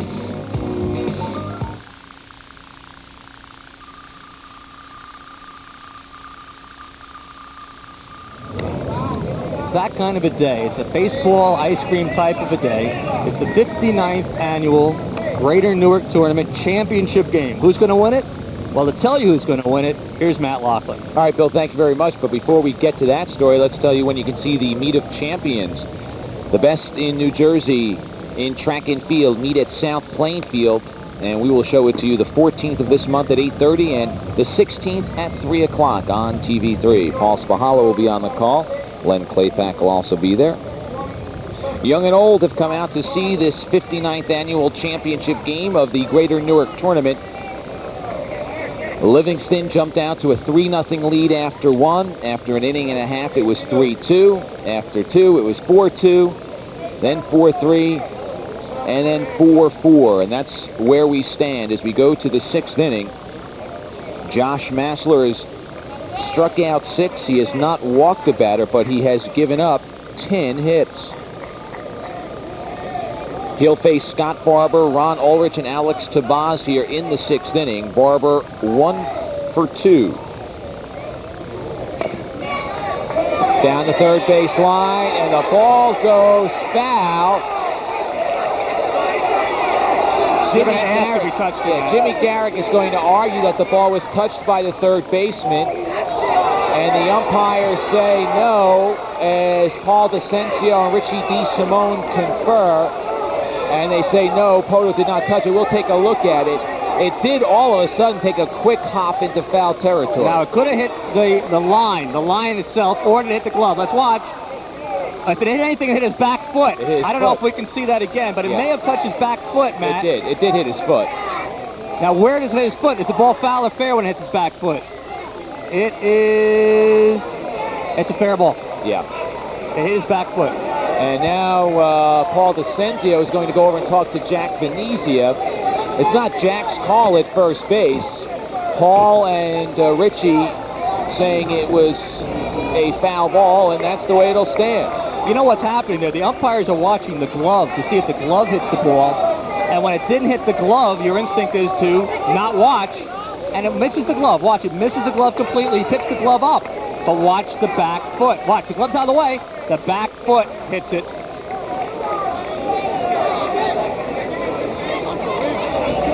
On the board, it shows 0-1. That's right. That's all that counts.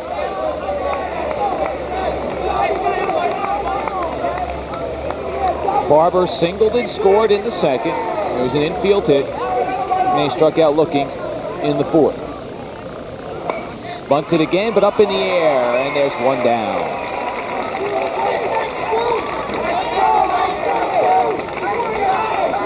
Well, to the umpire's credit, I mean, the replay showed that it was a fair ball, but we go back to last week. There's a call right down the line. Richie DeSimone was the home plate umpire on that, and it looked to everyone who was here, it looked to everyone, ourselves included, that it was a foul ball. He called it fair, and the replay clearly showed that it was fair. So, and to be honest, Matt, I knew that he didn't touch with his glove, but like you had called it, the ball suddenly turned left. So you knew it had to hit something. Right. I thought maybe there's when they laid a line, there was a little thickness there. It may have kicked off of that, but the replay showed it did hit the back foot. One down, though. And the count 1-0 to Ron Ulrich. 1-1. Ulrich has 2 hits, single to left and an infield hit to third. He has scored a run. That was back in the fourth when Cedar Grove tied things up. We stand at 4-4. 2-1 off the sidearm throw. Alex Tabaz on deck. Ulrich has limited Livingston to just 3 hits, but he's in a tie ball game because of some shoddy defense and 2-hit batters. He drills the ball past Poto into left, and Ron Ulrich is on with his 3rd hit of the ball game. Remember about an inning ago, we talked about how far Jerry Poto plays off the line at third. If he's guarding the line, he catches this one. You can see he's well off the line. Give Rothfeld credit in left to hold this to a single.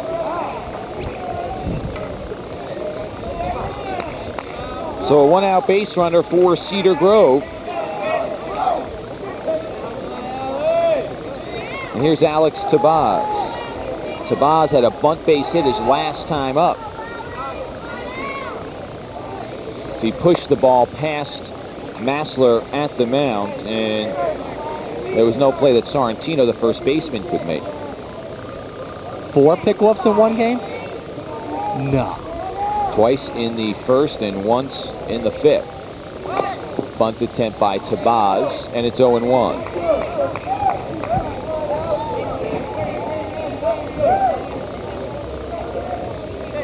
Matt, remember last week you asked me at what point do you start playing for a run? These two teams have been playing for a run now for the last 3 innings. 4-4 score late in the ball game. Cedar Grove looking for its 3rd GNT crown. Livingston looking for its 5th. That would tie the record held by Irvington for most championships won.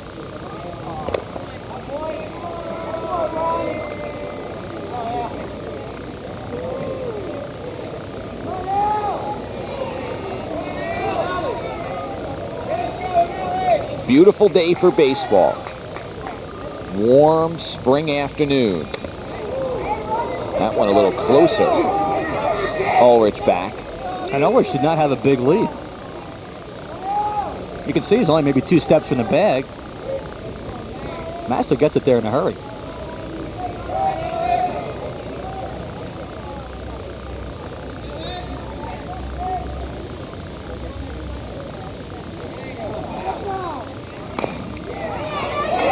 Good bunt.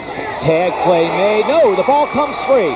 Tag play was made by Sorrentino, and then the ball popped out of his glove with the collision, and it's 1st and 2nd. All right, we're going to charge an error on first baseman Sorrentino, but also give Tabaz a sacrifice and no time at bat. There's the sacrifice moved around to second.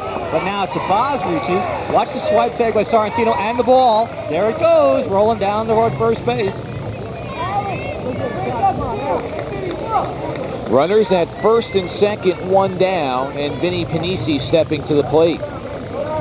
Now we think back to Barber's bunt to start this inning that was called foul when it was touched in fair territory by Poto, and Cedar Grove could have had a very big inning working. They've got a nice inning going with first and second and one down. Panisi 0 for 2. Flied out to center and struck out swinging back in the fourth. You know, Matt, going back to that, I know the Cedar Grove people have been yelling about the play that was called foul, which was fair. Let's assume that was a fair ball. Barber now is on first. Ulrich's next batter probably will sacrifice him over to second base the way this game has been going.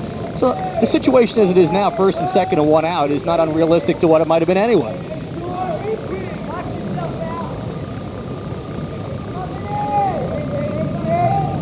Poto in short at third, playing on the edge of the infield grass. Anticipating a bunt here from Panisi. Push bunt. And it goes past the first baseman, Sorrentino. Nice backup by Meyerhofer.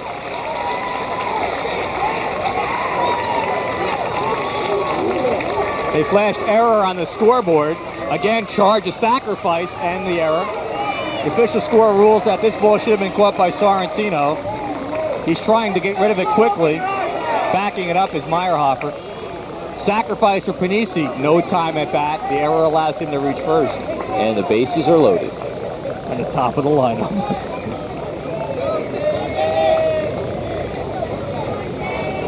John Schmidt yelling out to his defense.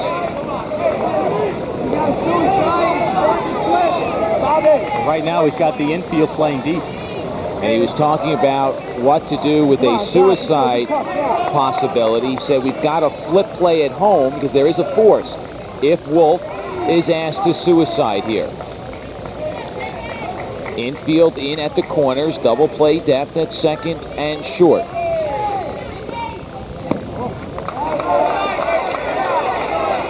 Wolf is 2 for 3.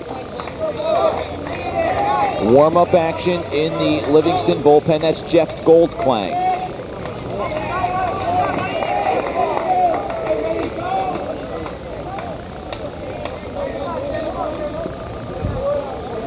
Problem with a suicide squeeze in this situation is two. One, the force at home. Second, if your batter pops the ball up, it's a certain double play and the inning is over.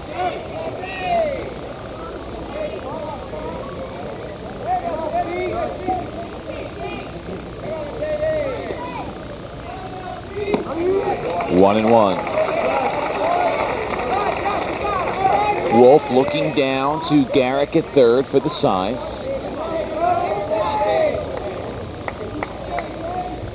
Ulrich down at third. Tabaz on at second. Panisi on at first. One down. Top of the sixth. 4-4 ball game. Massler has taken an awful lot of time the last few pitches. Wolf steps out as he thinks that Massler has taken too much time. Wolf, great basketball player, headed to Scranton where he will play basketball.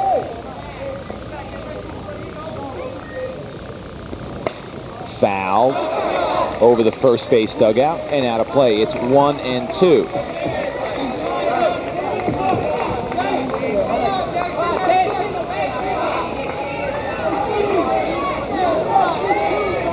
Following Wolf is Sean Bowe. Cedar Grove dugout, agitated, moving around. They see a chance at getting the lead and then hoping they can hold on. If they can take the lead, they have to feel confident. Ulrich has looked very powerful the last 3 innings on the mound. 3 consecutive 1-2-3 innings. Misses outside. 2-2. Phillips set up way outside. That's where they wanted the ball, hoping that Wolf would chase one out of the strike zone. That's Ulrich down at third. He represents the go-ahead run.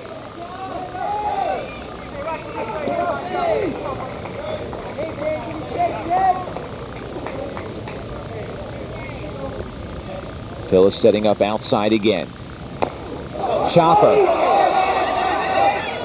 Smart play. Didn't rush it. Didn't try to get two.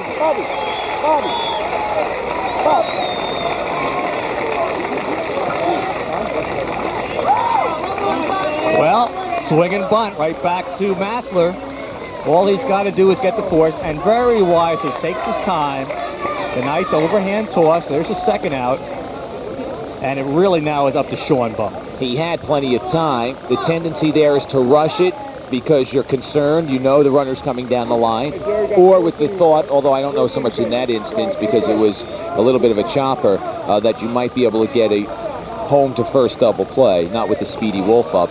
But the idea of rushing the play because of the runner coming down from third is uppermost in your mind, and it's easy to throw the ball away or try to throw it before you had it. But a good move by Massler. There's two down. Not out of danger yet. Bases remain loaded. And the dangerous Sean Bowe at the plate. Say Sean Bowe is a big batter in this game. We have used big, important, those two adjectives about 9,000 times in the last 3 innings as we look at the batters around the horn. Tabaz at third, Panisi at second, and on at first base is Dave Wolf. Way out in front. 0-1. Bowe did strike out swinging back in the first, double to deep left center field, and scored in the third and popped out in the fourth. Cedar Grove runners have to be careful, especially at second and first, that Livingston doesn't put a play on. Try to pick a runner off who's not paying attention. Out. Hey. Out. Good. Okay.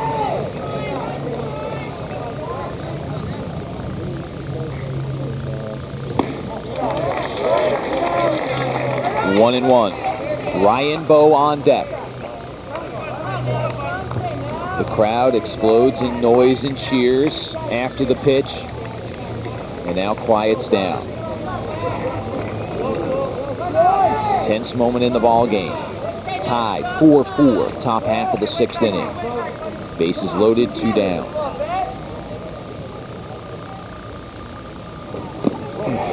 Off-speed breaking pitch, and Pillis does a nice job of keeping the ball in front of him. It's 2-1. Now some pressure, as if there could be more, placed on Massler's shoulders. With the count 2-1, he's going to have to come into Bowe with the pitch here as Sean's brother Ryan standing on deck. Massler and Pillis talking the situation over. At this time, no sense wondering what the other guy's thinking about. Let's go out and talk it over.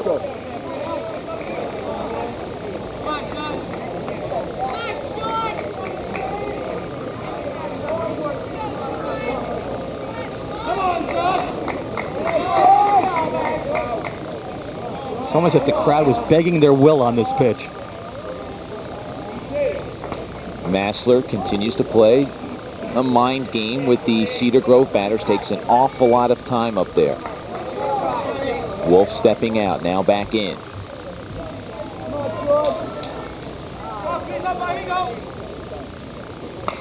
Foul, out of play, 2-2. Got the fastball, and I think he knew that a fastball was coming, that Massler wasn't going to throw a breaking pitch, which has lately his breaking pitches have been way out of the strike zone. He wasn't going to throw one and risk going 3-1. Guess fastball, got fastball, but fouled it back. And if I'm Sean Bowe, I would think that's the last fastball I'm going to see in this at-bat. Even if the count goes 3-2, I believe Massler will throw him a breaking pitch. Another quick conference between Pillis and Massler. 2 balls, 2 strikes, 2 out. Bases loaded, 4-4 game.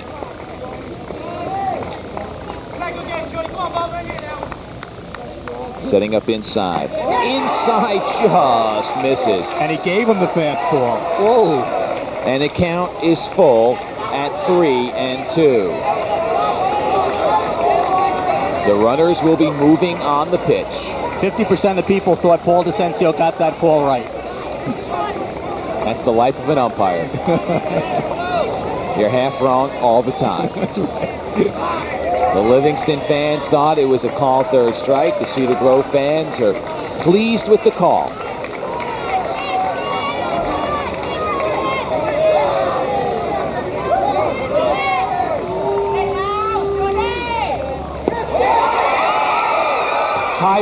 Ball game. The tie has been broken. That's the first walk given up by Massler. And it couldn't have come at a worse time. It's 3-2. Look at this pitch. It's low. It's low.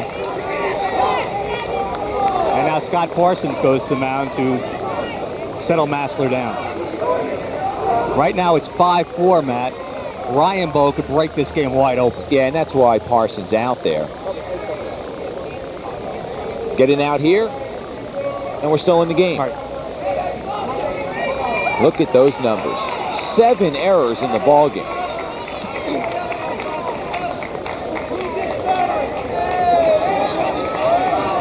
Two of them coming in this inning for Livingston. And both on bunts down the first base side. Yep. Bases are still loaded. Cedar Grove leads 5-4.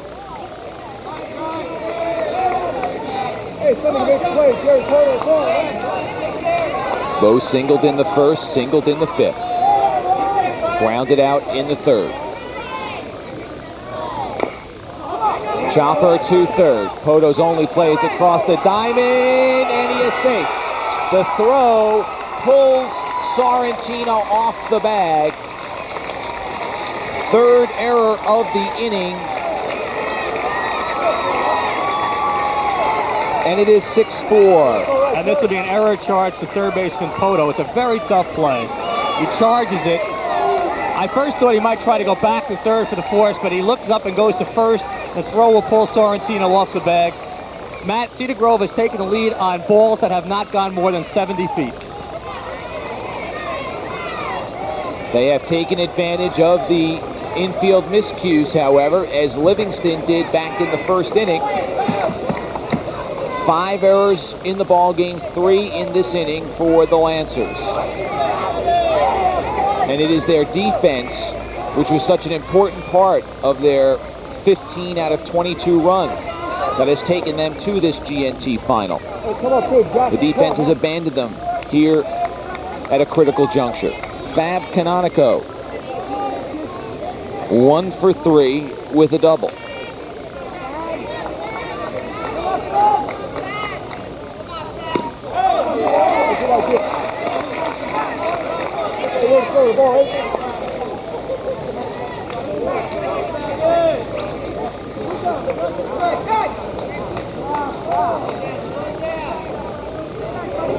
Hey, every time 1-0, right away, Bob.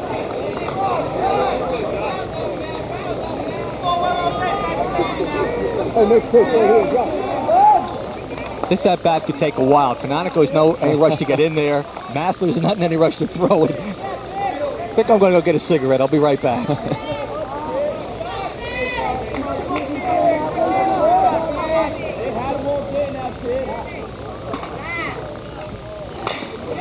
Ground ball to short. Malucci's flipped to second in time. But in the inning, Cedar Grove takes the lead. They score 2 runs. And they take a 6-4 lead with them to the bottom half of the 6th inning.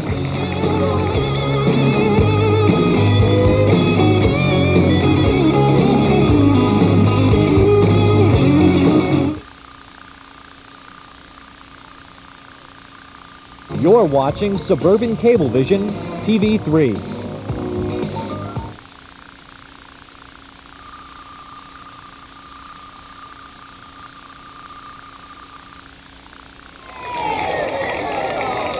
We're back at Doc Eltz Field. Matt Loughlin along with Bill Bromberg. That's the score, 6-4, as we go to the bottom half of the 6th inning. And Ron Ulrich working with a 2-run lead. And in the last 3 innings, he has been perfect. 9 consecutive batters retired by Ulrich. And it will be a difficult task ahead for the Livingston Lancers. We saw last week that when Ulrich gets the lead, he gets very tough. John Conforti, Andy Sonnenberg, and Eric Rothfeld will come to the plate here in the 6th inning.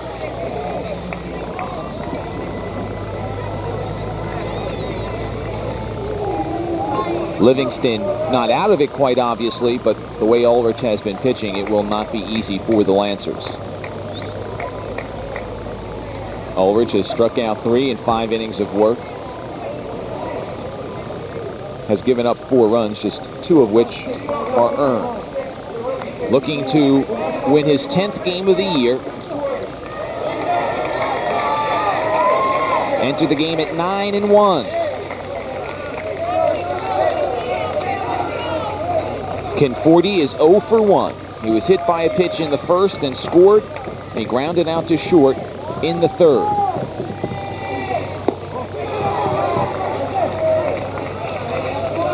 Ulrich started him off with a curveball. His fastball has been so effective. 1-1 to Conforti.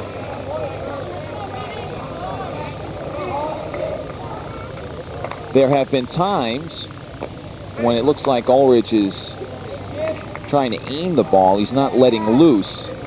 There are other times when he just rears back and lets go. And that's when he's a better pitcher. Yeah, by far.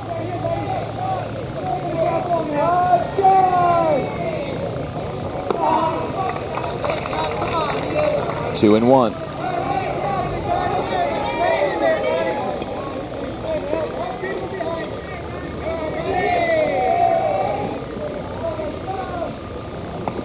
And he hits him. Second time that Conforti has been hit. John's upset, but he shouldn't be. Really? He's trailing by 2 runs, and you're the leadoff man at the bottom of the 6th. You should just thank him. Thank you. That's right. Thank you. Thank you for that bruise, but thank you for putting me on. Yes, the bruise will heal. The riding fastball inside. And it's funny, the graphic we just showed indicated that Ulrich had gotten his control back, and he'd walked a couple in the first inning and hit a couple of batters. And now let's see if Ulrich gets upset after hitting a batter. 3rd batter he has hit today, and the 2nd time he has hit Conforti.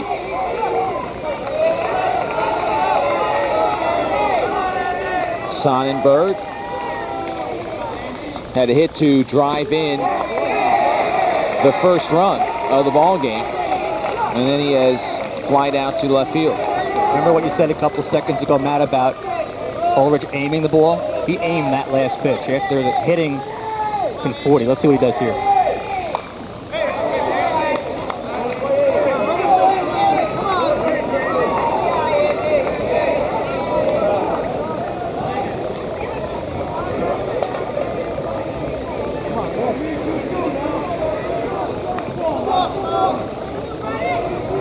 Conforti's run is not important. Cedar Grove leads by 2.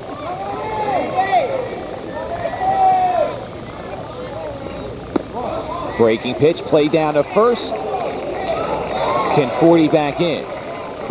Throw on the bag, and Conforti is probably out.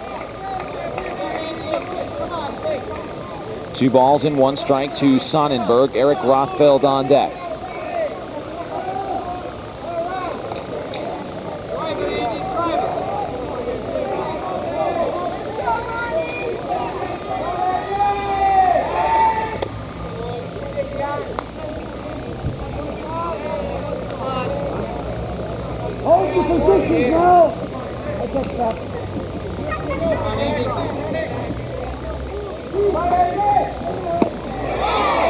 The fastball that Sonnenberg swings through, and it's 2-2.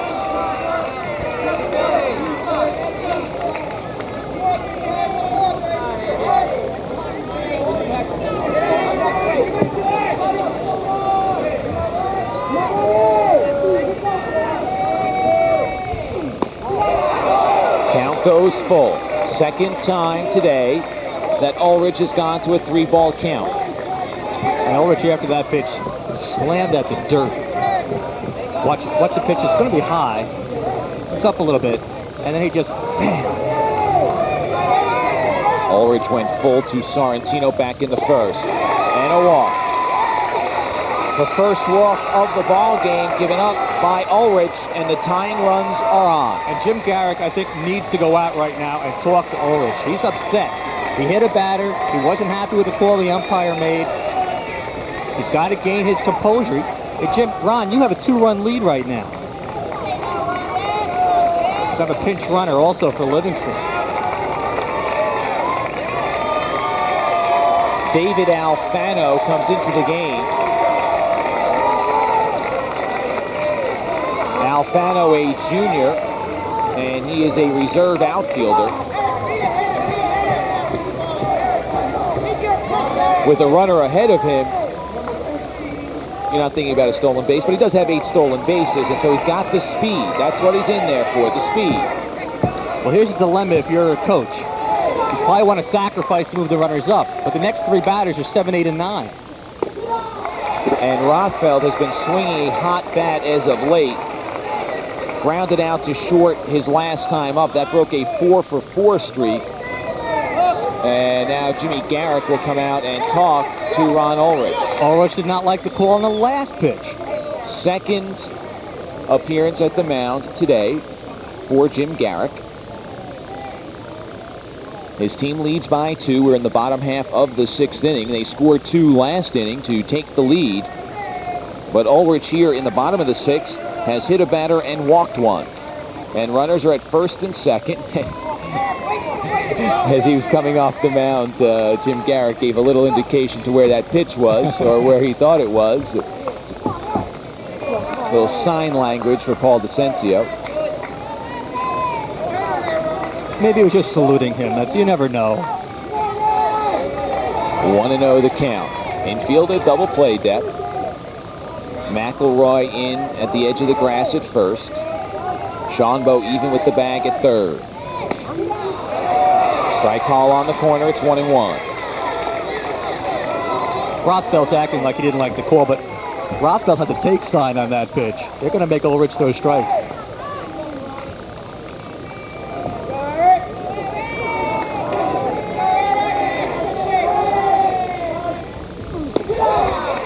Two and 1. On deck, Jerry Poto. Poto has struck out twice today.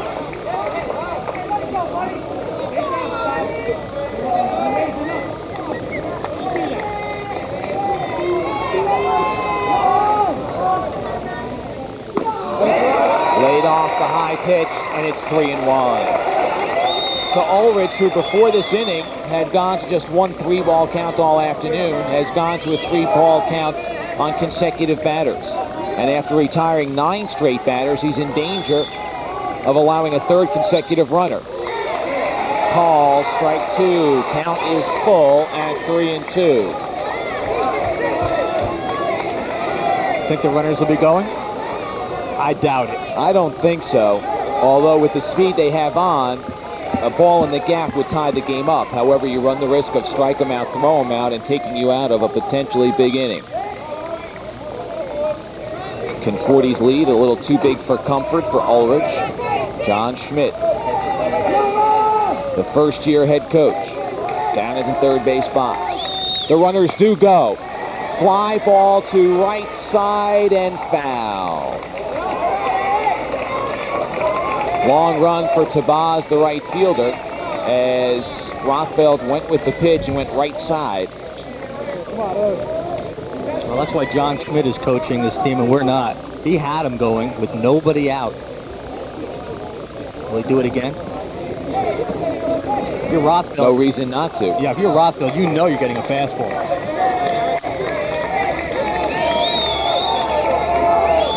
The runners go again, and then they slow down. Conforti made a move, and then he stopped.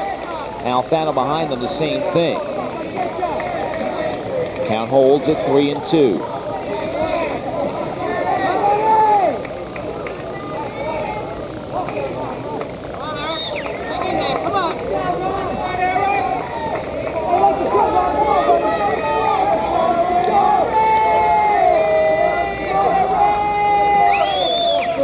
Runners go again. Ground ball. Past a diving Bow into left field. 1 run scores. Moving to third is Alfano. Eric Rothfeld continues his hot hitting with a base hit, and it's a 1-run game. Matt, I'll tell you exactly what happened here. Shortstop Ryan Bow is moved over toward the bag. Now the ball's hit where the shortstop normally plays, and that's where all the spike marks. Oh, what happened is it hit the dirt and the grass infield. I thought it hit a spike mark and took that high hop.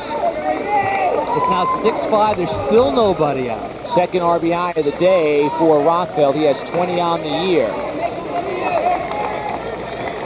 And this is your classic squeeze situation, but I don't know if you want to risk running yourself out of something here. Safety squeeze as Poto pops it up. You know what I think it was, Matt? I think it was just a straight sacrifice to move the runner from first to second, and in the same vein, hoping that they may mess up the play and the runner from third can come down the line and score, or your batter beats it out and gets to first and you have him loaded. We saw Livingston try a delay steal back in the second inning, and a runner was thrown out, Meyerhofer at the plate. Rothfeld with the lead at first is not going, and Poto fouls it off. It's 0-2. You could squeeze here, nobody out, first and third, but you better make contact with the ball, because if not, you've now gone 2 outs and just a runner at third. Well, first, rather. How daring are you? If you're John Schmidt, counts 0-2, how about a straight steal? Will they risk throwing the ball through to second base? Interesting.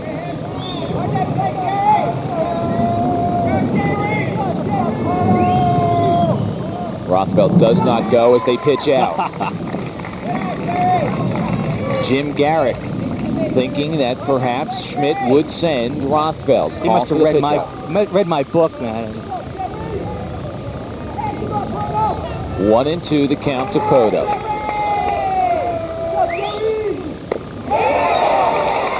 Strike 3. Third time that Poto has struck out.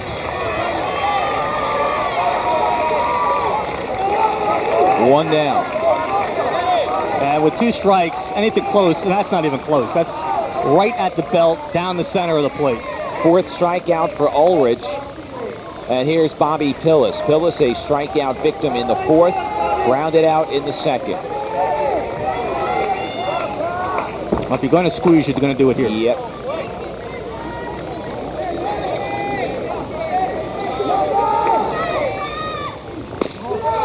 Fastball high, it's 1-0. Pillis has been swinging a hot bat as of late, batting over 300 in his last 15 games.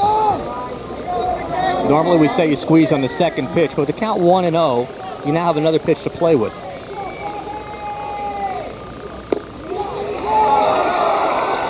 Well, if you're going to squeeze, you do it right here. Yeah, you do it on the 1-1. Marginal. Pillis looks like he's taking it all the way.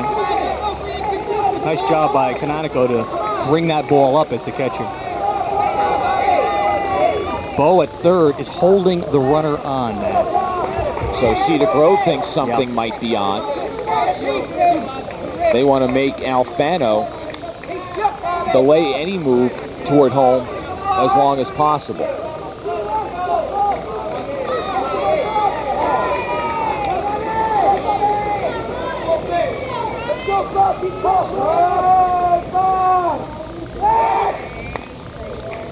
And I was watching the runner at third base, Sonnenberg, and he started down the line.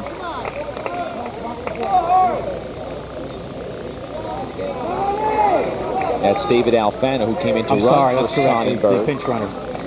After Sonnenberg worked out a walk. Should tie the game up. Panisi's got a good arm, but he's drifting back and away from the ball. Makes the catch. Down the line comes Alfano, and we are tied. Panisi's a good outfielder, but the ball carried a little bit on him and away from him, and there was no way he could get under it in time to set himself up properly for a play at home. So Pillis does the job, gets the sacrifice. You see, originally Panisi's setting up, and now the ball's blowing away from him, and he really has no chance except to make the catch and get the ball back in as quickly as possible. But Alfano's got good speed and comes across easily, and we are tied. You just know when you're doing play-by-play because you've had all the wild innings of this game. RBI for Pillis, his 10th of the year. That was a real nice job of hitting by Bobby, too. 2 down, runner at first, and here's David Malucci, the number 9 hitter in the order. Malucci reached on an error and scored in the second inning. And he grounded out to short in the fourth. He is 0-2. Tied at tie 2-2. Well, we told you about last year's game. It was a 13th victory for Seton Hall over Columbia. Last time we went extra innings in the championship game was back in 1986 when Columbia defeated Belleville 9-8. Nice play by Ulrich, reaching out and spearing the ball. Almost throws it away, but McElroy pulls it in, and that'll do it. But in the inning, Livingston ties it up. 2 runs on 1 hit. No errors. 1 left on. 6-6 after 6.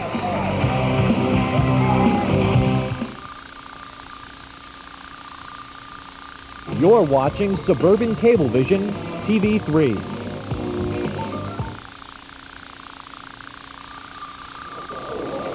Well, the way Ulrich was pitching, you would have thought that those 2 runs would have held up. They looked mighty big when Cedar Grove scored them in the top of the 6th, but Livingston has played a gritty ball game, and they come back and tied up. I got a quiz for you. How many batters has Ulrich hit today? 3. And how many of them scored? 3. All 3 of them. Oof.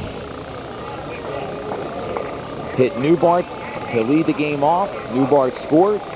Hit Conforti twice. Once in the first, once to lead off the 6th, and Conforti scored twice. Well, we go to the 7th inning. Remember when Conforti got hit to lead off the inning and he was upset? And we said, you should go out and say thank you? Well, that was a gift. We're going to have a pinch hitter for Cedar Grove. Eric McElroy, the scheduled hitter. McElroy, though, has struck out 3 times against Massler, so instead it'll be Keith Topinka, a senior reserve infielder, who will come to the plate. So Topinka will bat here in the 7th. McElroy can come back into the game under the re-entry rule.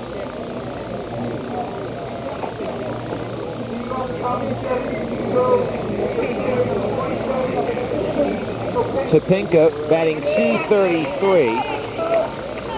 As we look at the line score, 8 errors is the amazing number.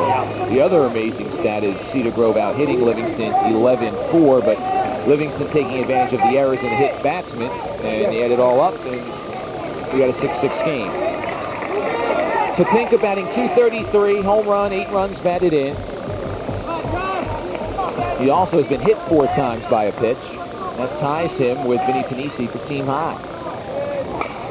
Hard hit ball, but foul right side.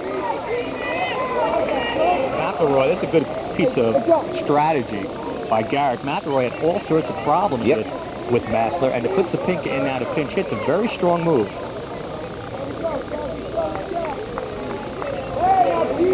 Jimmy Garrett coaching down at third. Bobby Harbison at first.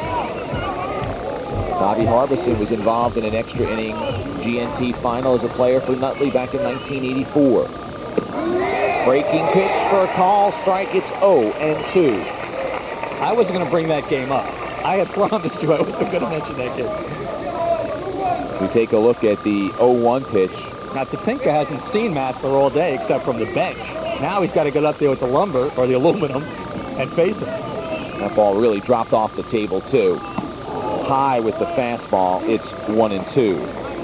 Back in 1984, Milburn defeated Nutley by a score of 2-1. Suicide squeeze to bring home the winning run in the 8th inning. The following year, the GNT final also went 8 innings when Columbia defeated Belleville by a score of 9-8. That was the last time the GNT championship went to extra innings. We're staring at an extra session or 2 here. We're in the top of the 7th, tied at 6. Ground ball, Base hit to left field. Good piece of hitting by Topinka. As the ball's bobbled by Rothfeld, Topinka takes the extra base. Good hitting and a good bit of base running by Topinka.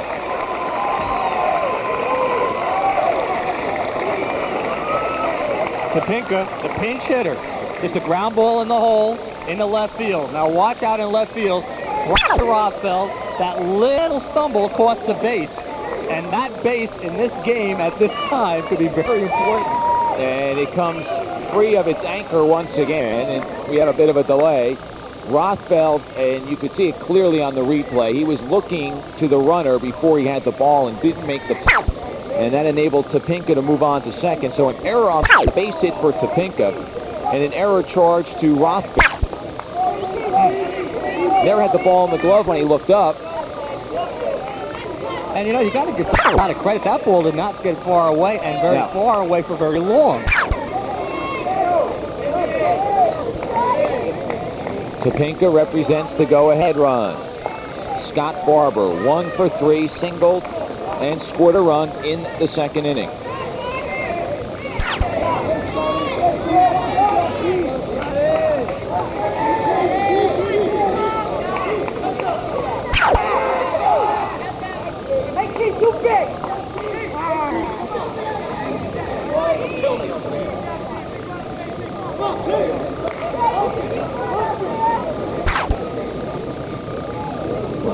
Pressure once again on the Livingston Lancers. 2.5 hours of baseball we've played. Barber choking up, wants to get a good swing. Wants to make sure he makes contact. 0-1. Going back to Topinka's at-bat, he was down at 1.02, got the count to 1-2. Had that nasty breaking pitch and was able to and get it through into left field for a base hit. So it was a good piece of hitting. And then he followed it up with the base running, taking the extra base when the ball was bobbled by Rothfeld. And normally you would say, Master, if you can get out, it'd be okay because the bottom of the lineup is coming up. But Ulrich on deck is 3 for 3.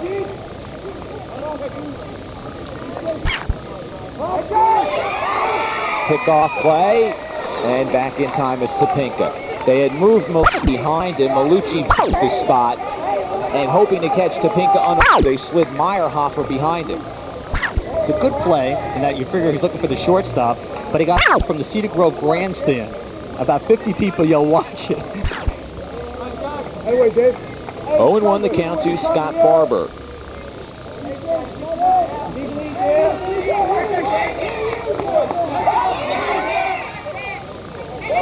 They try it again. And the timing was off on the Livingston side a bit. Not as close a play as the first time around. Barber's not an extra base hitter. He's a singles hitter.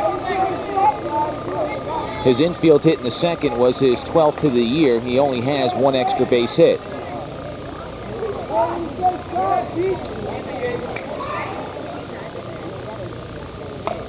Bunt attempt, foul. It's 0-2.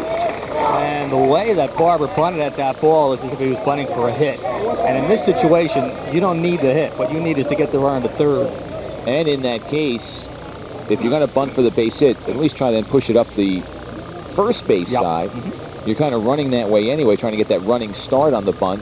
And at the very least, you've guaranteed that the runner will move over to third.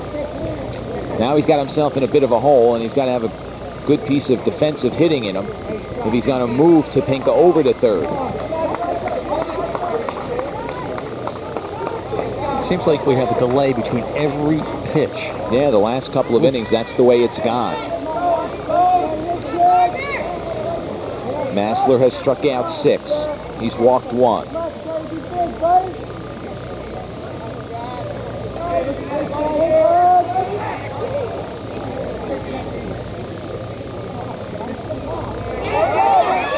Time is now taken.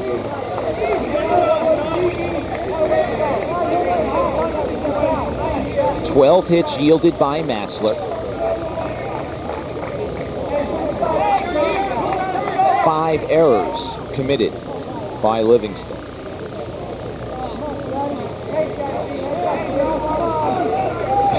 This at-bat's got to be 5 minutes at least. Running through the extra set of signs, of course, with the runner at second. Bunts it down to third. Poto mishandles it. Way down to third, not in time. Another error in the ball game. Second in this inning. Fifth in the last 2 innings for Livingston. And it's the third error on the same type of play where the batter gets a sacrifice, no at bat, and the fielder gets the error. Poto, with 2 strikes, give a lot of credit to Barber. Now, he just looks up right there and forgets the ball. Smartly throws back to third, hoping to make a play there. Good throw might have had him at third. Big trouble for Livingston. Yeah. First and third, nobody out. Ron Ulrich stepping to the plate.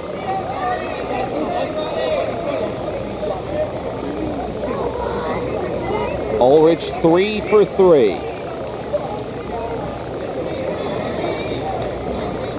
5 errors in the last 2 innings. And 7 in the game. And you don't normally mind errors or errors, but they really haven't been balls hit very hard. Now, would you walk the hot batter, force all around? No.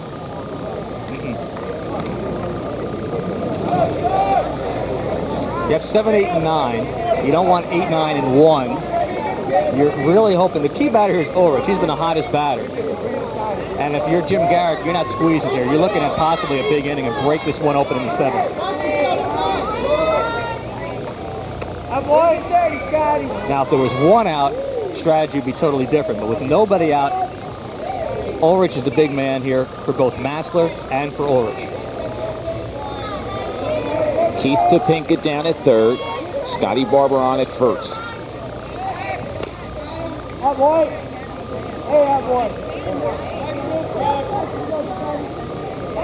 Topinka led off with a base hit. He was pinch hitting for Eric McElroy, who had struck out 3 times against Massler. Had a ground ball base hit to left. The ball was bobbled. He moved to second. And then moved to third on the error on Poto. Nice play made by Sorrentino on the low pickoff throw. Barber has to realize at first that he cannot get picked off. Massler has picked off 3 runners, excuse me, this afternoon. 2 in the first inning. And he did it again in the 5th.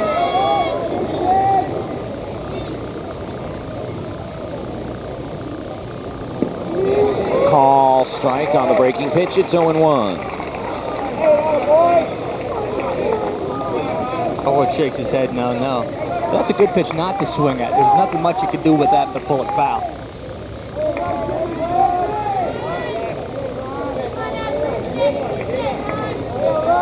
Two fingers.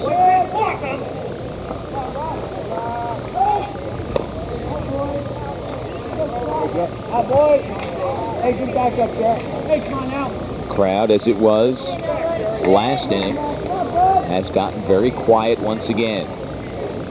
6-6 ball game.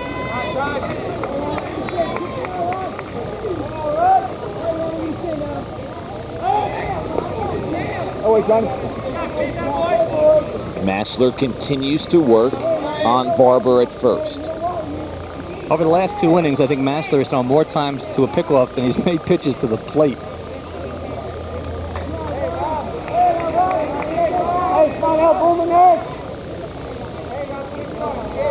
0-1 the count. Throw down to second. They've got Barber hung up. Topinka doesn't move. Now the throw home and a double play. Unbelievable. A double play as Massler gets Barber to commit himself, steps off the rubber, gets him in a rundown. Topinka slow in coming down the line. And Sorrentino, after applying the tag to Barber, throws home to nail Topinka. And what a turnaround. You go from first and third, nobody out.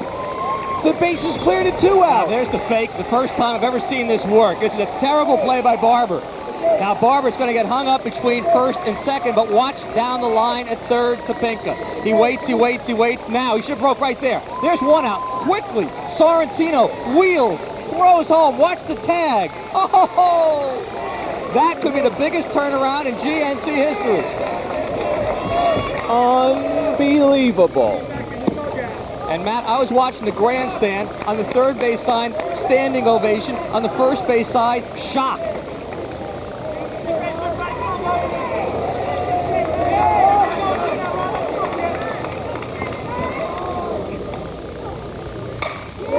And that would have won the game. That would have put him in front at any rate. Oh boy, and Jimmy Garrett just picked up a loose stone and tossed it into foul territory down the left field side. So you want to be a coach, huh? Woo. Jimmy has now 25 more gray hairs.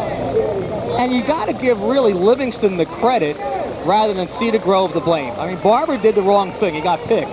But he stayed in the rundown a long, long time, which is all you can ask him to do. And Livingston just played it outstandingly. As poorly as they've made the tough plays this inning, Livingston has had a problem with the easy plays, was as well as they played that double rundown.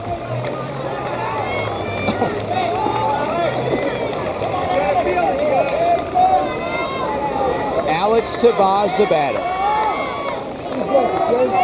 2 down, runner at first.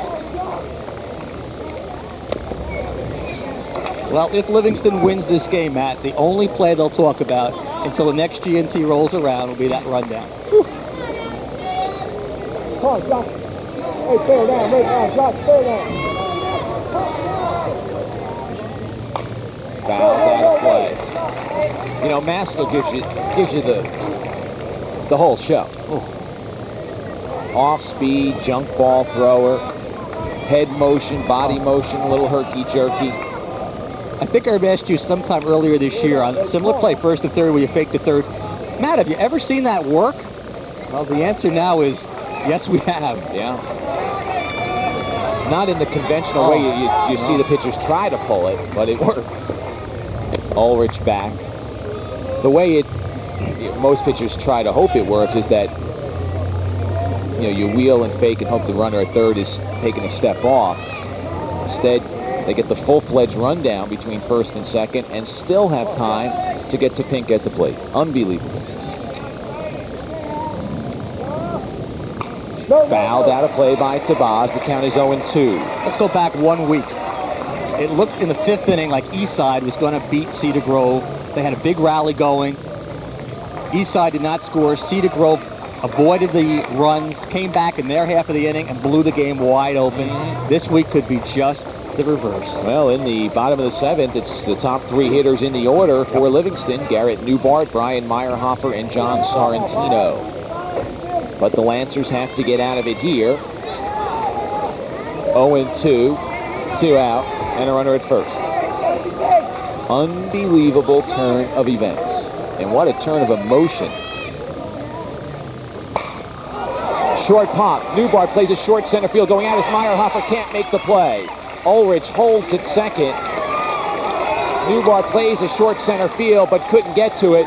Meyerhofer went out and couldn't make the play. It was hitting no man's land, and it's first and second. Just a little blooper beyond the reach of second baseman Meyerhofer. Watch how close he gets to this ball. Just beyond his reach by maybe a foot. Number 9 batter, Vinny Parisi, now is up. Very important batter in this game. Panisi with a base hit could bring home the go-ahead run. We're going to have a pinch runner here. Jim LaCapra will come in to run for Ulrich. You saw LaCapra, the sophomore, come in last game. Now, Scotty Parsons is at the mound, and before he went to the mound, he talked to the home plate umpire, Paul Asensio, and I was wondering if they were going to make a pitching change right here, but Matt, it does look like they're going to stay with Master. Yeah. Nice round of applause for Ulrich as he comes to the dugout.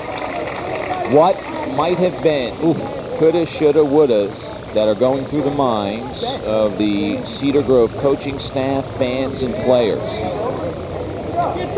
Following the double pickoff, if you will, where runners were first and third and nobody out, When the pickoff results in nobody on and 2 out, Cedar Grove is followed up with 2 base hits. 101st pitch forthcoming for Josh Massler to Vinny Panisi. Reached once on a sacrifice try that actually was an error. He bunted down the first base side, and Sorrentino couldn't handle it, and he scored. That was last inning.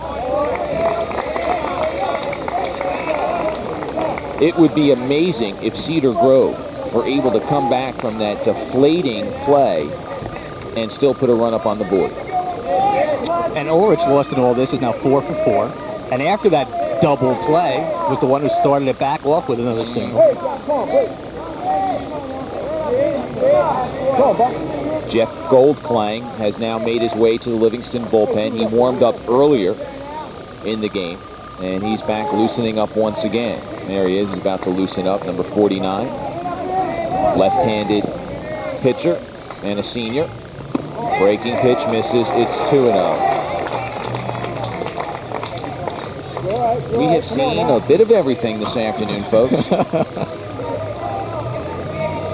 That's Dave Wolf, the on-deck batter, hoping that Panisi can come through and at least get on. Between pitches to the plate and pickoff throws, I wonder how many Massler's actually thrown in this half inning. A lot.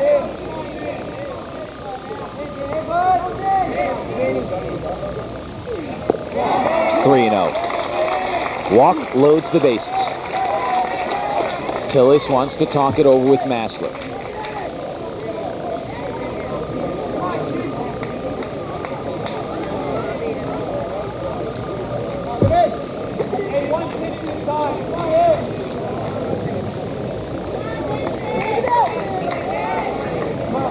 Top half of the 7th inning, tied at 6. Cedar Grove took a 2-run lead in the top half of the 6th, only to see Livingston come back and tie things up in the home half of the 6th. And he lost him.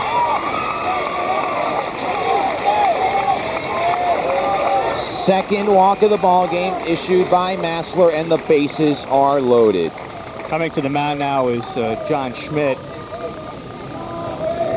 I would hate to see Massler come out here. You couldn't ask a worse position to bring in a relief man than with the bases loaded.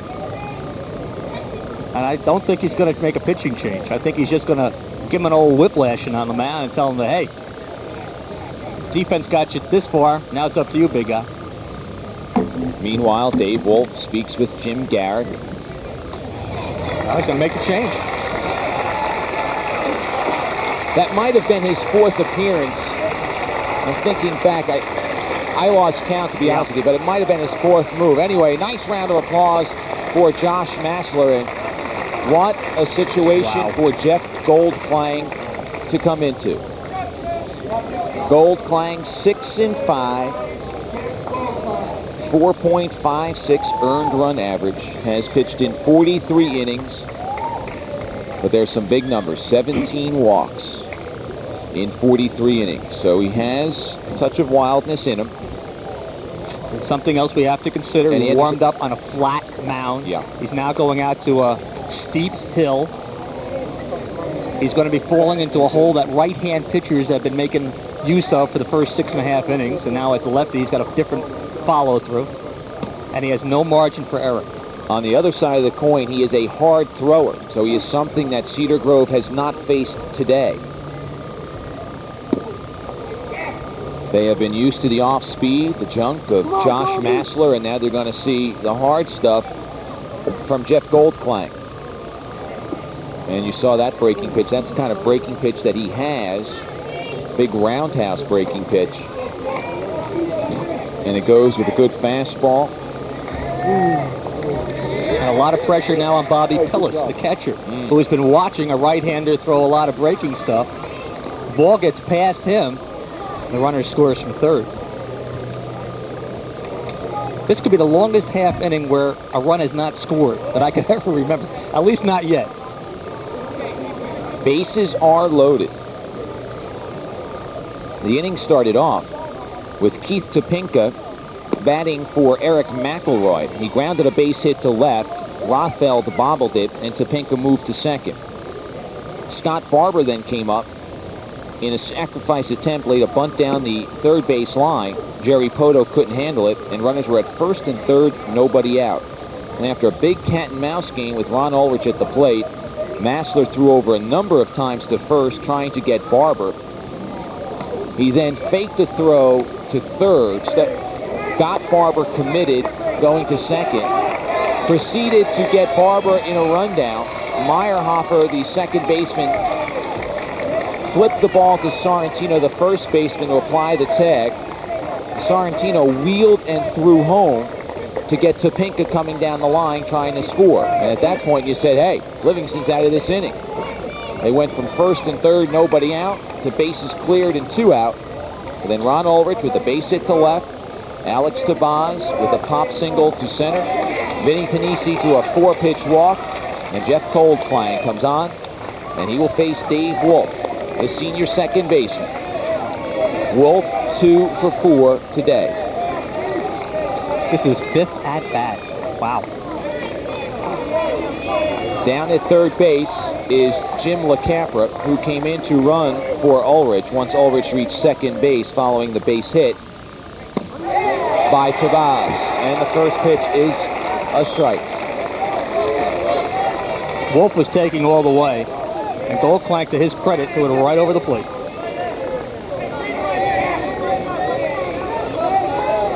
Wolf drove in a run in the 4th inning.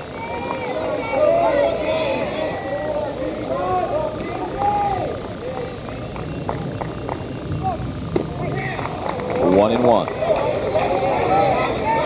Jeff's sister Ariel played for the Livingston softball team. His family here watching this afternoon. His dad nervous behind the third base dugout, I can see him. Nervous as his son has the game in his hands.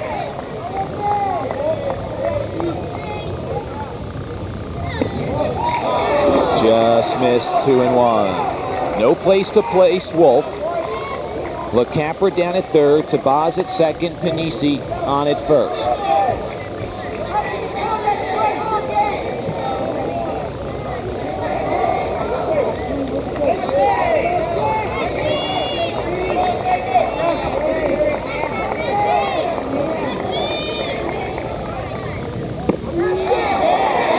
Strike on the inside corner. It's 2-2. Wolf pulled away from the inside pitch. It must have caught the corner. Yeah, I thought so too. Goldklang pacing beyond the mound. Wolf still has not stepped in. Now does step into the batter's box.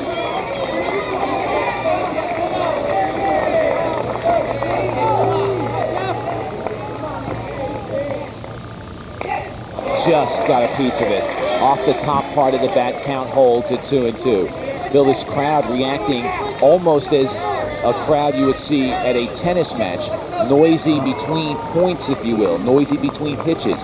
But as Goldklang comes to the set, slowly it quiets down. Matt, you've probably done hundreds of baseball games, and I've done a fair share, but I don't ever remember the game within the game that is going on in this particular game, any other one I've ever seen. 2 balls, 2 strikes, 2 out. Bases loaded, tied game, top of the 7th. GNT Championship on the line. And here's another game within the game. Well, Goldklang didn't like the sign, shook off Pillis. And now they're out talking things over. And one thing you want to be absolutely positive about is that you understand what the catcher's asking for. Exactly. Because you don't want to cross them up here. There's a lot of room behind home plate. We haven't talked about it until this point, and generally when we come to Doc Geltz Field, we talk about the fact that you've got to be a catcher. There's a lot of room behind home plate. We see it now, and this is not the time to cross your catcher up.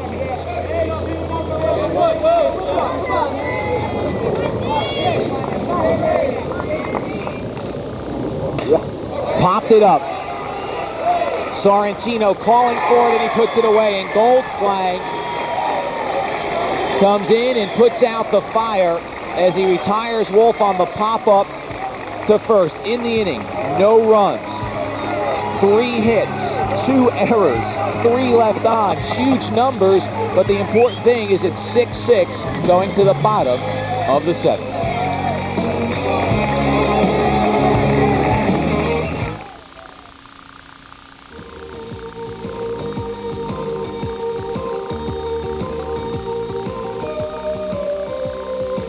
Suburban Cablevision's TV3 is your local origination channel, serving Suburban's 42 neighboring communities with the best in local coverage of the events that shape the suburban viewing area. From high school sports to local politics, TV3's committed to informing and entertaining you with the best in local programming. Nobody's left. Nobody is left early. And people have seen things today that they have never, including you and I, have ever seen before. Saturday evening service can wait. The barbecue can wait. Mowing the lawn can wait. That can always wait. Nobody is left because we are going to the bottom of the 7th in a thrilling game. We said at the beginning of the game, Bill, that some luster was taken off this tournament when it went essentially to a county tournament following the 1972 championship. Ewing won the championship in 72 when it was effectively a state tournament. Then they went to essentially an Essex County tournament. And some luster was taken off it because the great teams from all across the state did not come to play in this. But the drama never left. Drama never leaves the game of baseball. And we have seen dramas played out. Unbelievable. Plays within plays in this ball game. That last half inning lasted a full half hour. We go to the bottom of the 7th. Garrett Newbart, Brian Meyerhofer, John Sorrentino to face Ron Ulrich. Bill, after the double pickoff, as we've been calling it, we speculated what the emotional level of Cedar Grove would be. They came back to load the bases, and I think, though they did not score, that got them back into the game emotionally. No question. Newbart takes a pitch for a call strike. It is 1-1. Something else we need to mention, Ulrich on the mound had a 30-minute break between half innings. It's a cool day, though. I think that works to his benefit, as long as his arm didn't tighten up, which, of course, is the consideration. But if he did not run, he was on base for a little bit after his base hit. They took him out, and I'm sure he kept the arm warm, try to keep it loose. And I guess we should mention, as we're on the verge of extra innings, that Ulrich can go 10 innings today. Yeah. Hard hit ball to left field. Barber misjudges it. It is over his head. It's going to go down the hill. Newbart's got great speed, and forget about it, folks. Livingston has won the 59th annual Greater Newark Tournament. A home run for Garrett Newbart, and the Lancers are champions in 1991.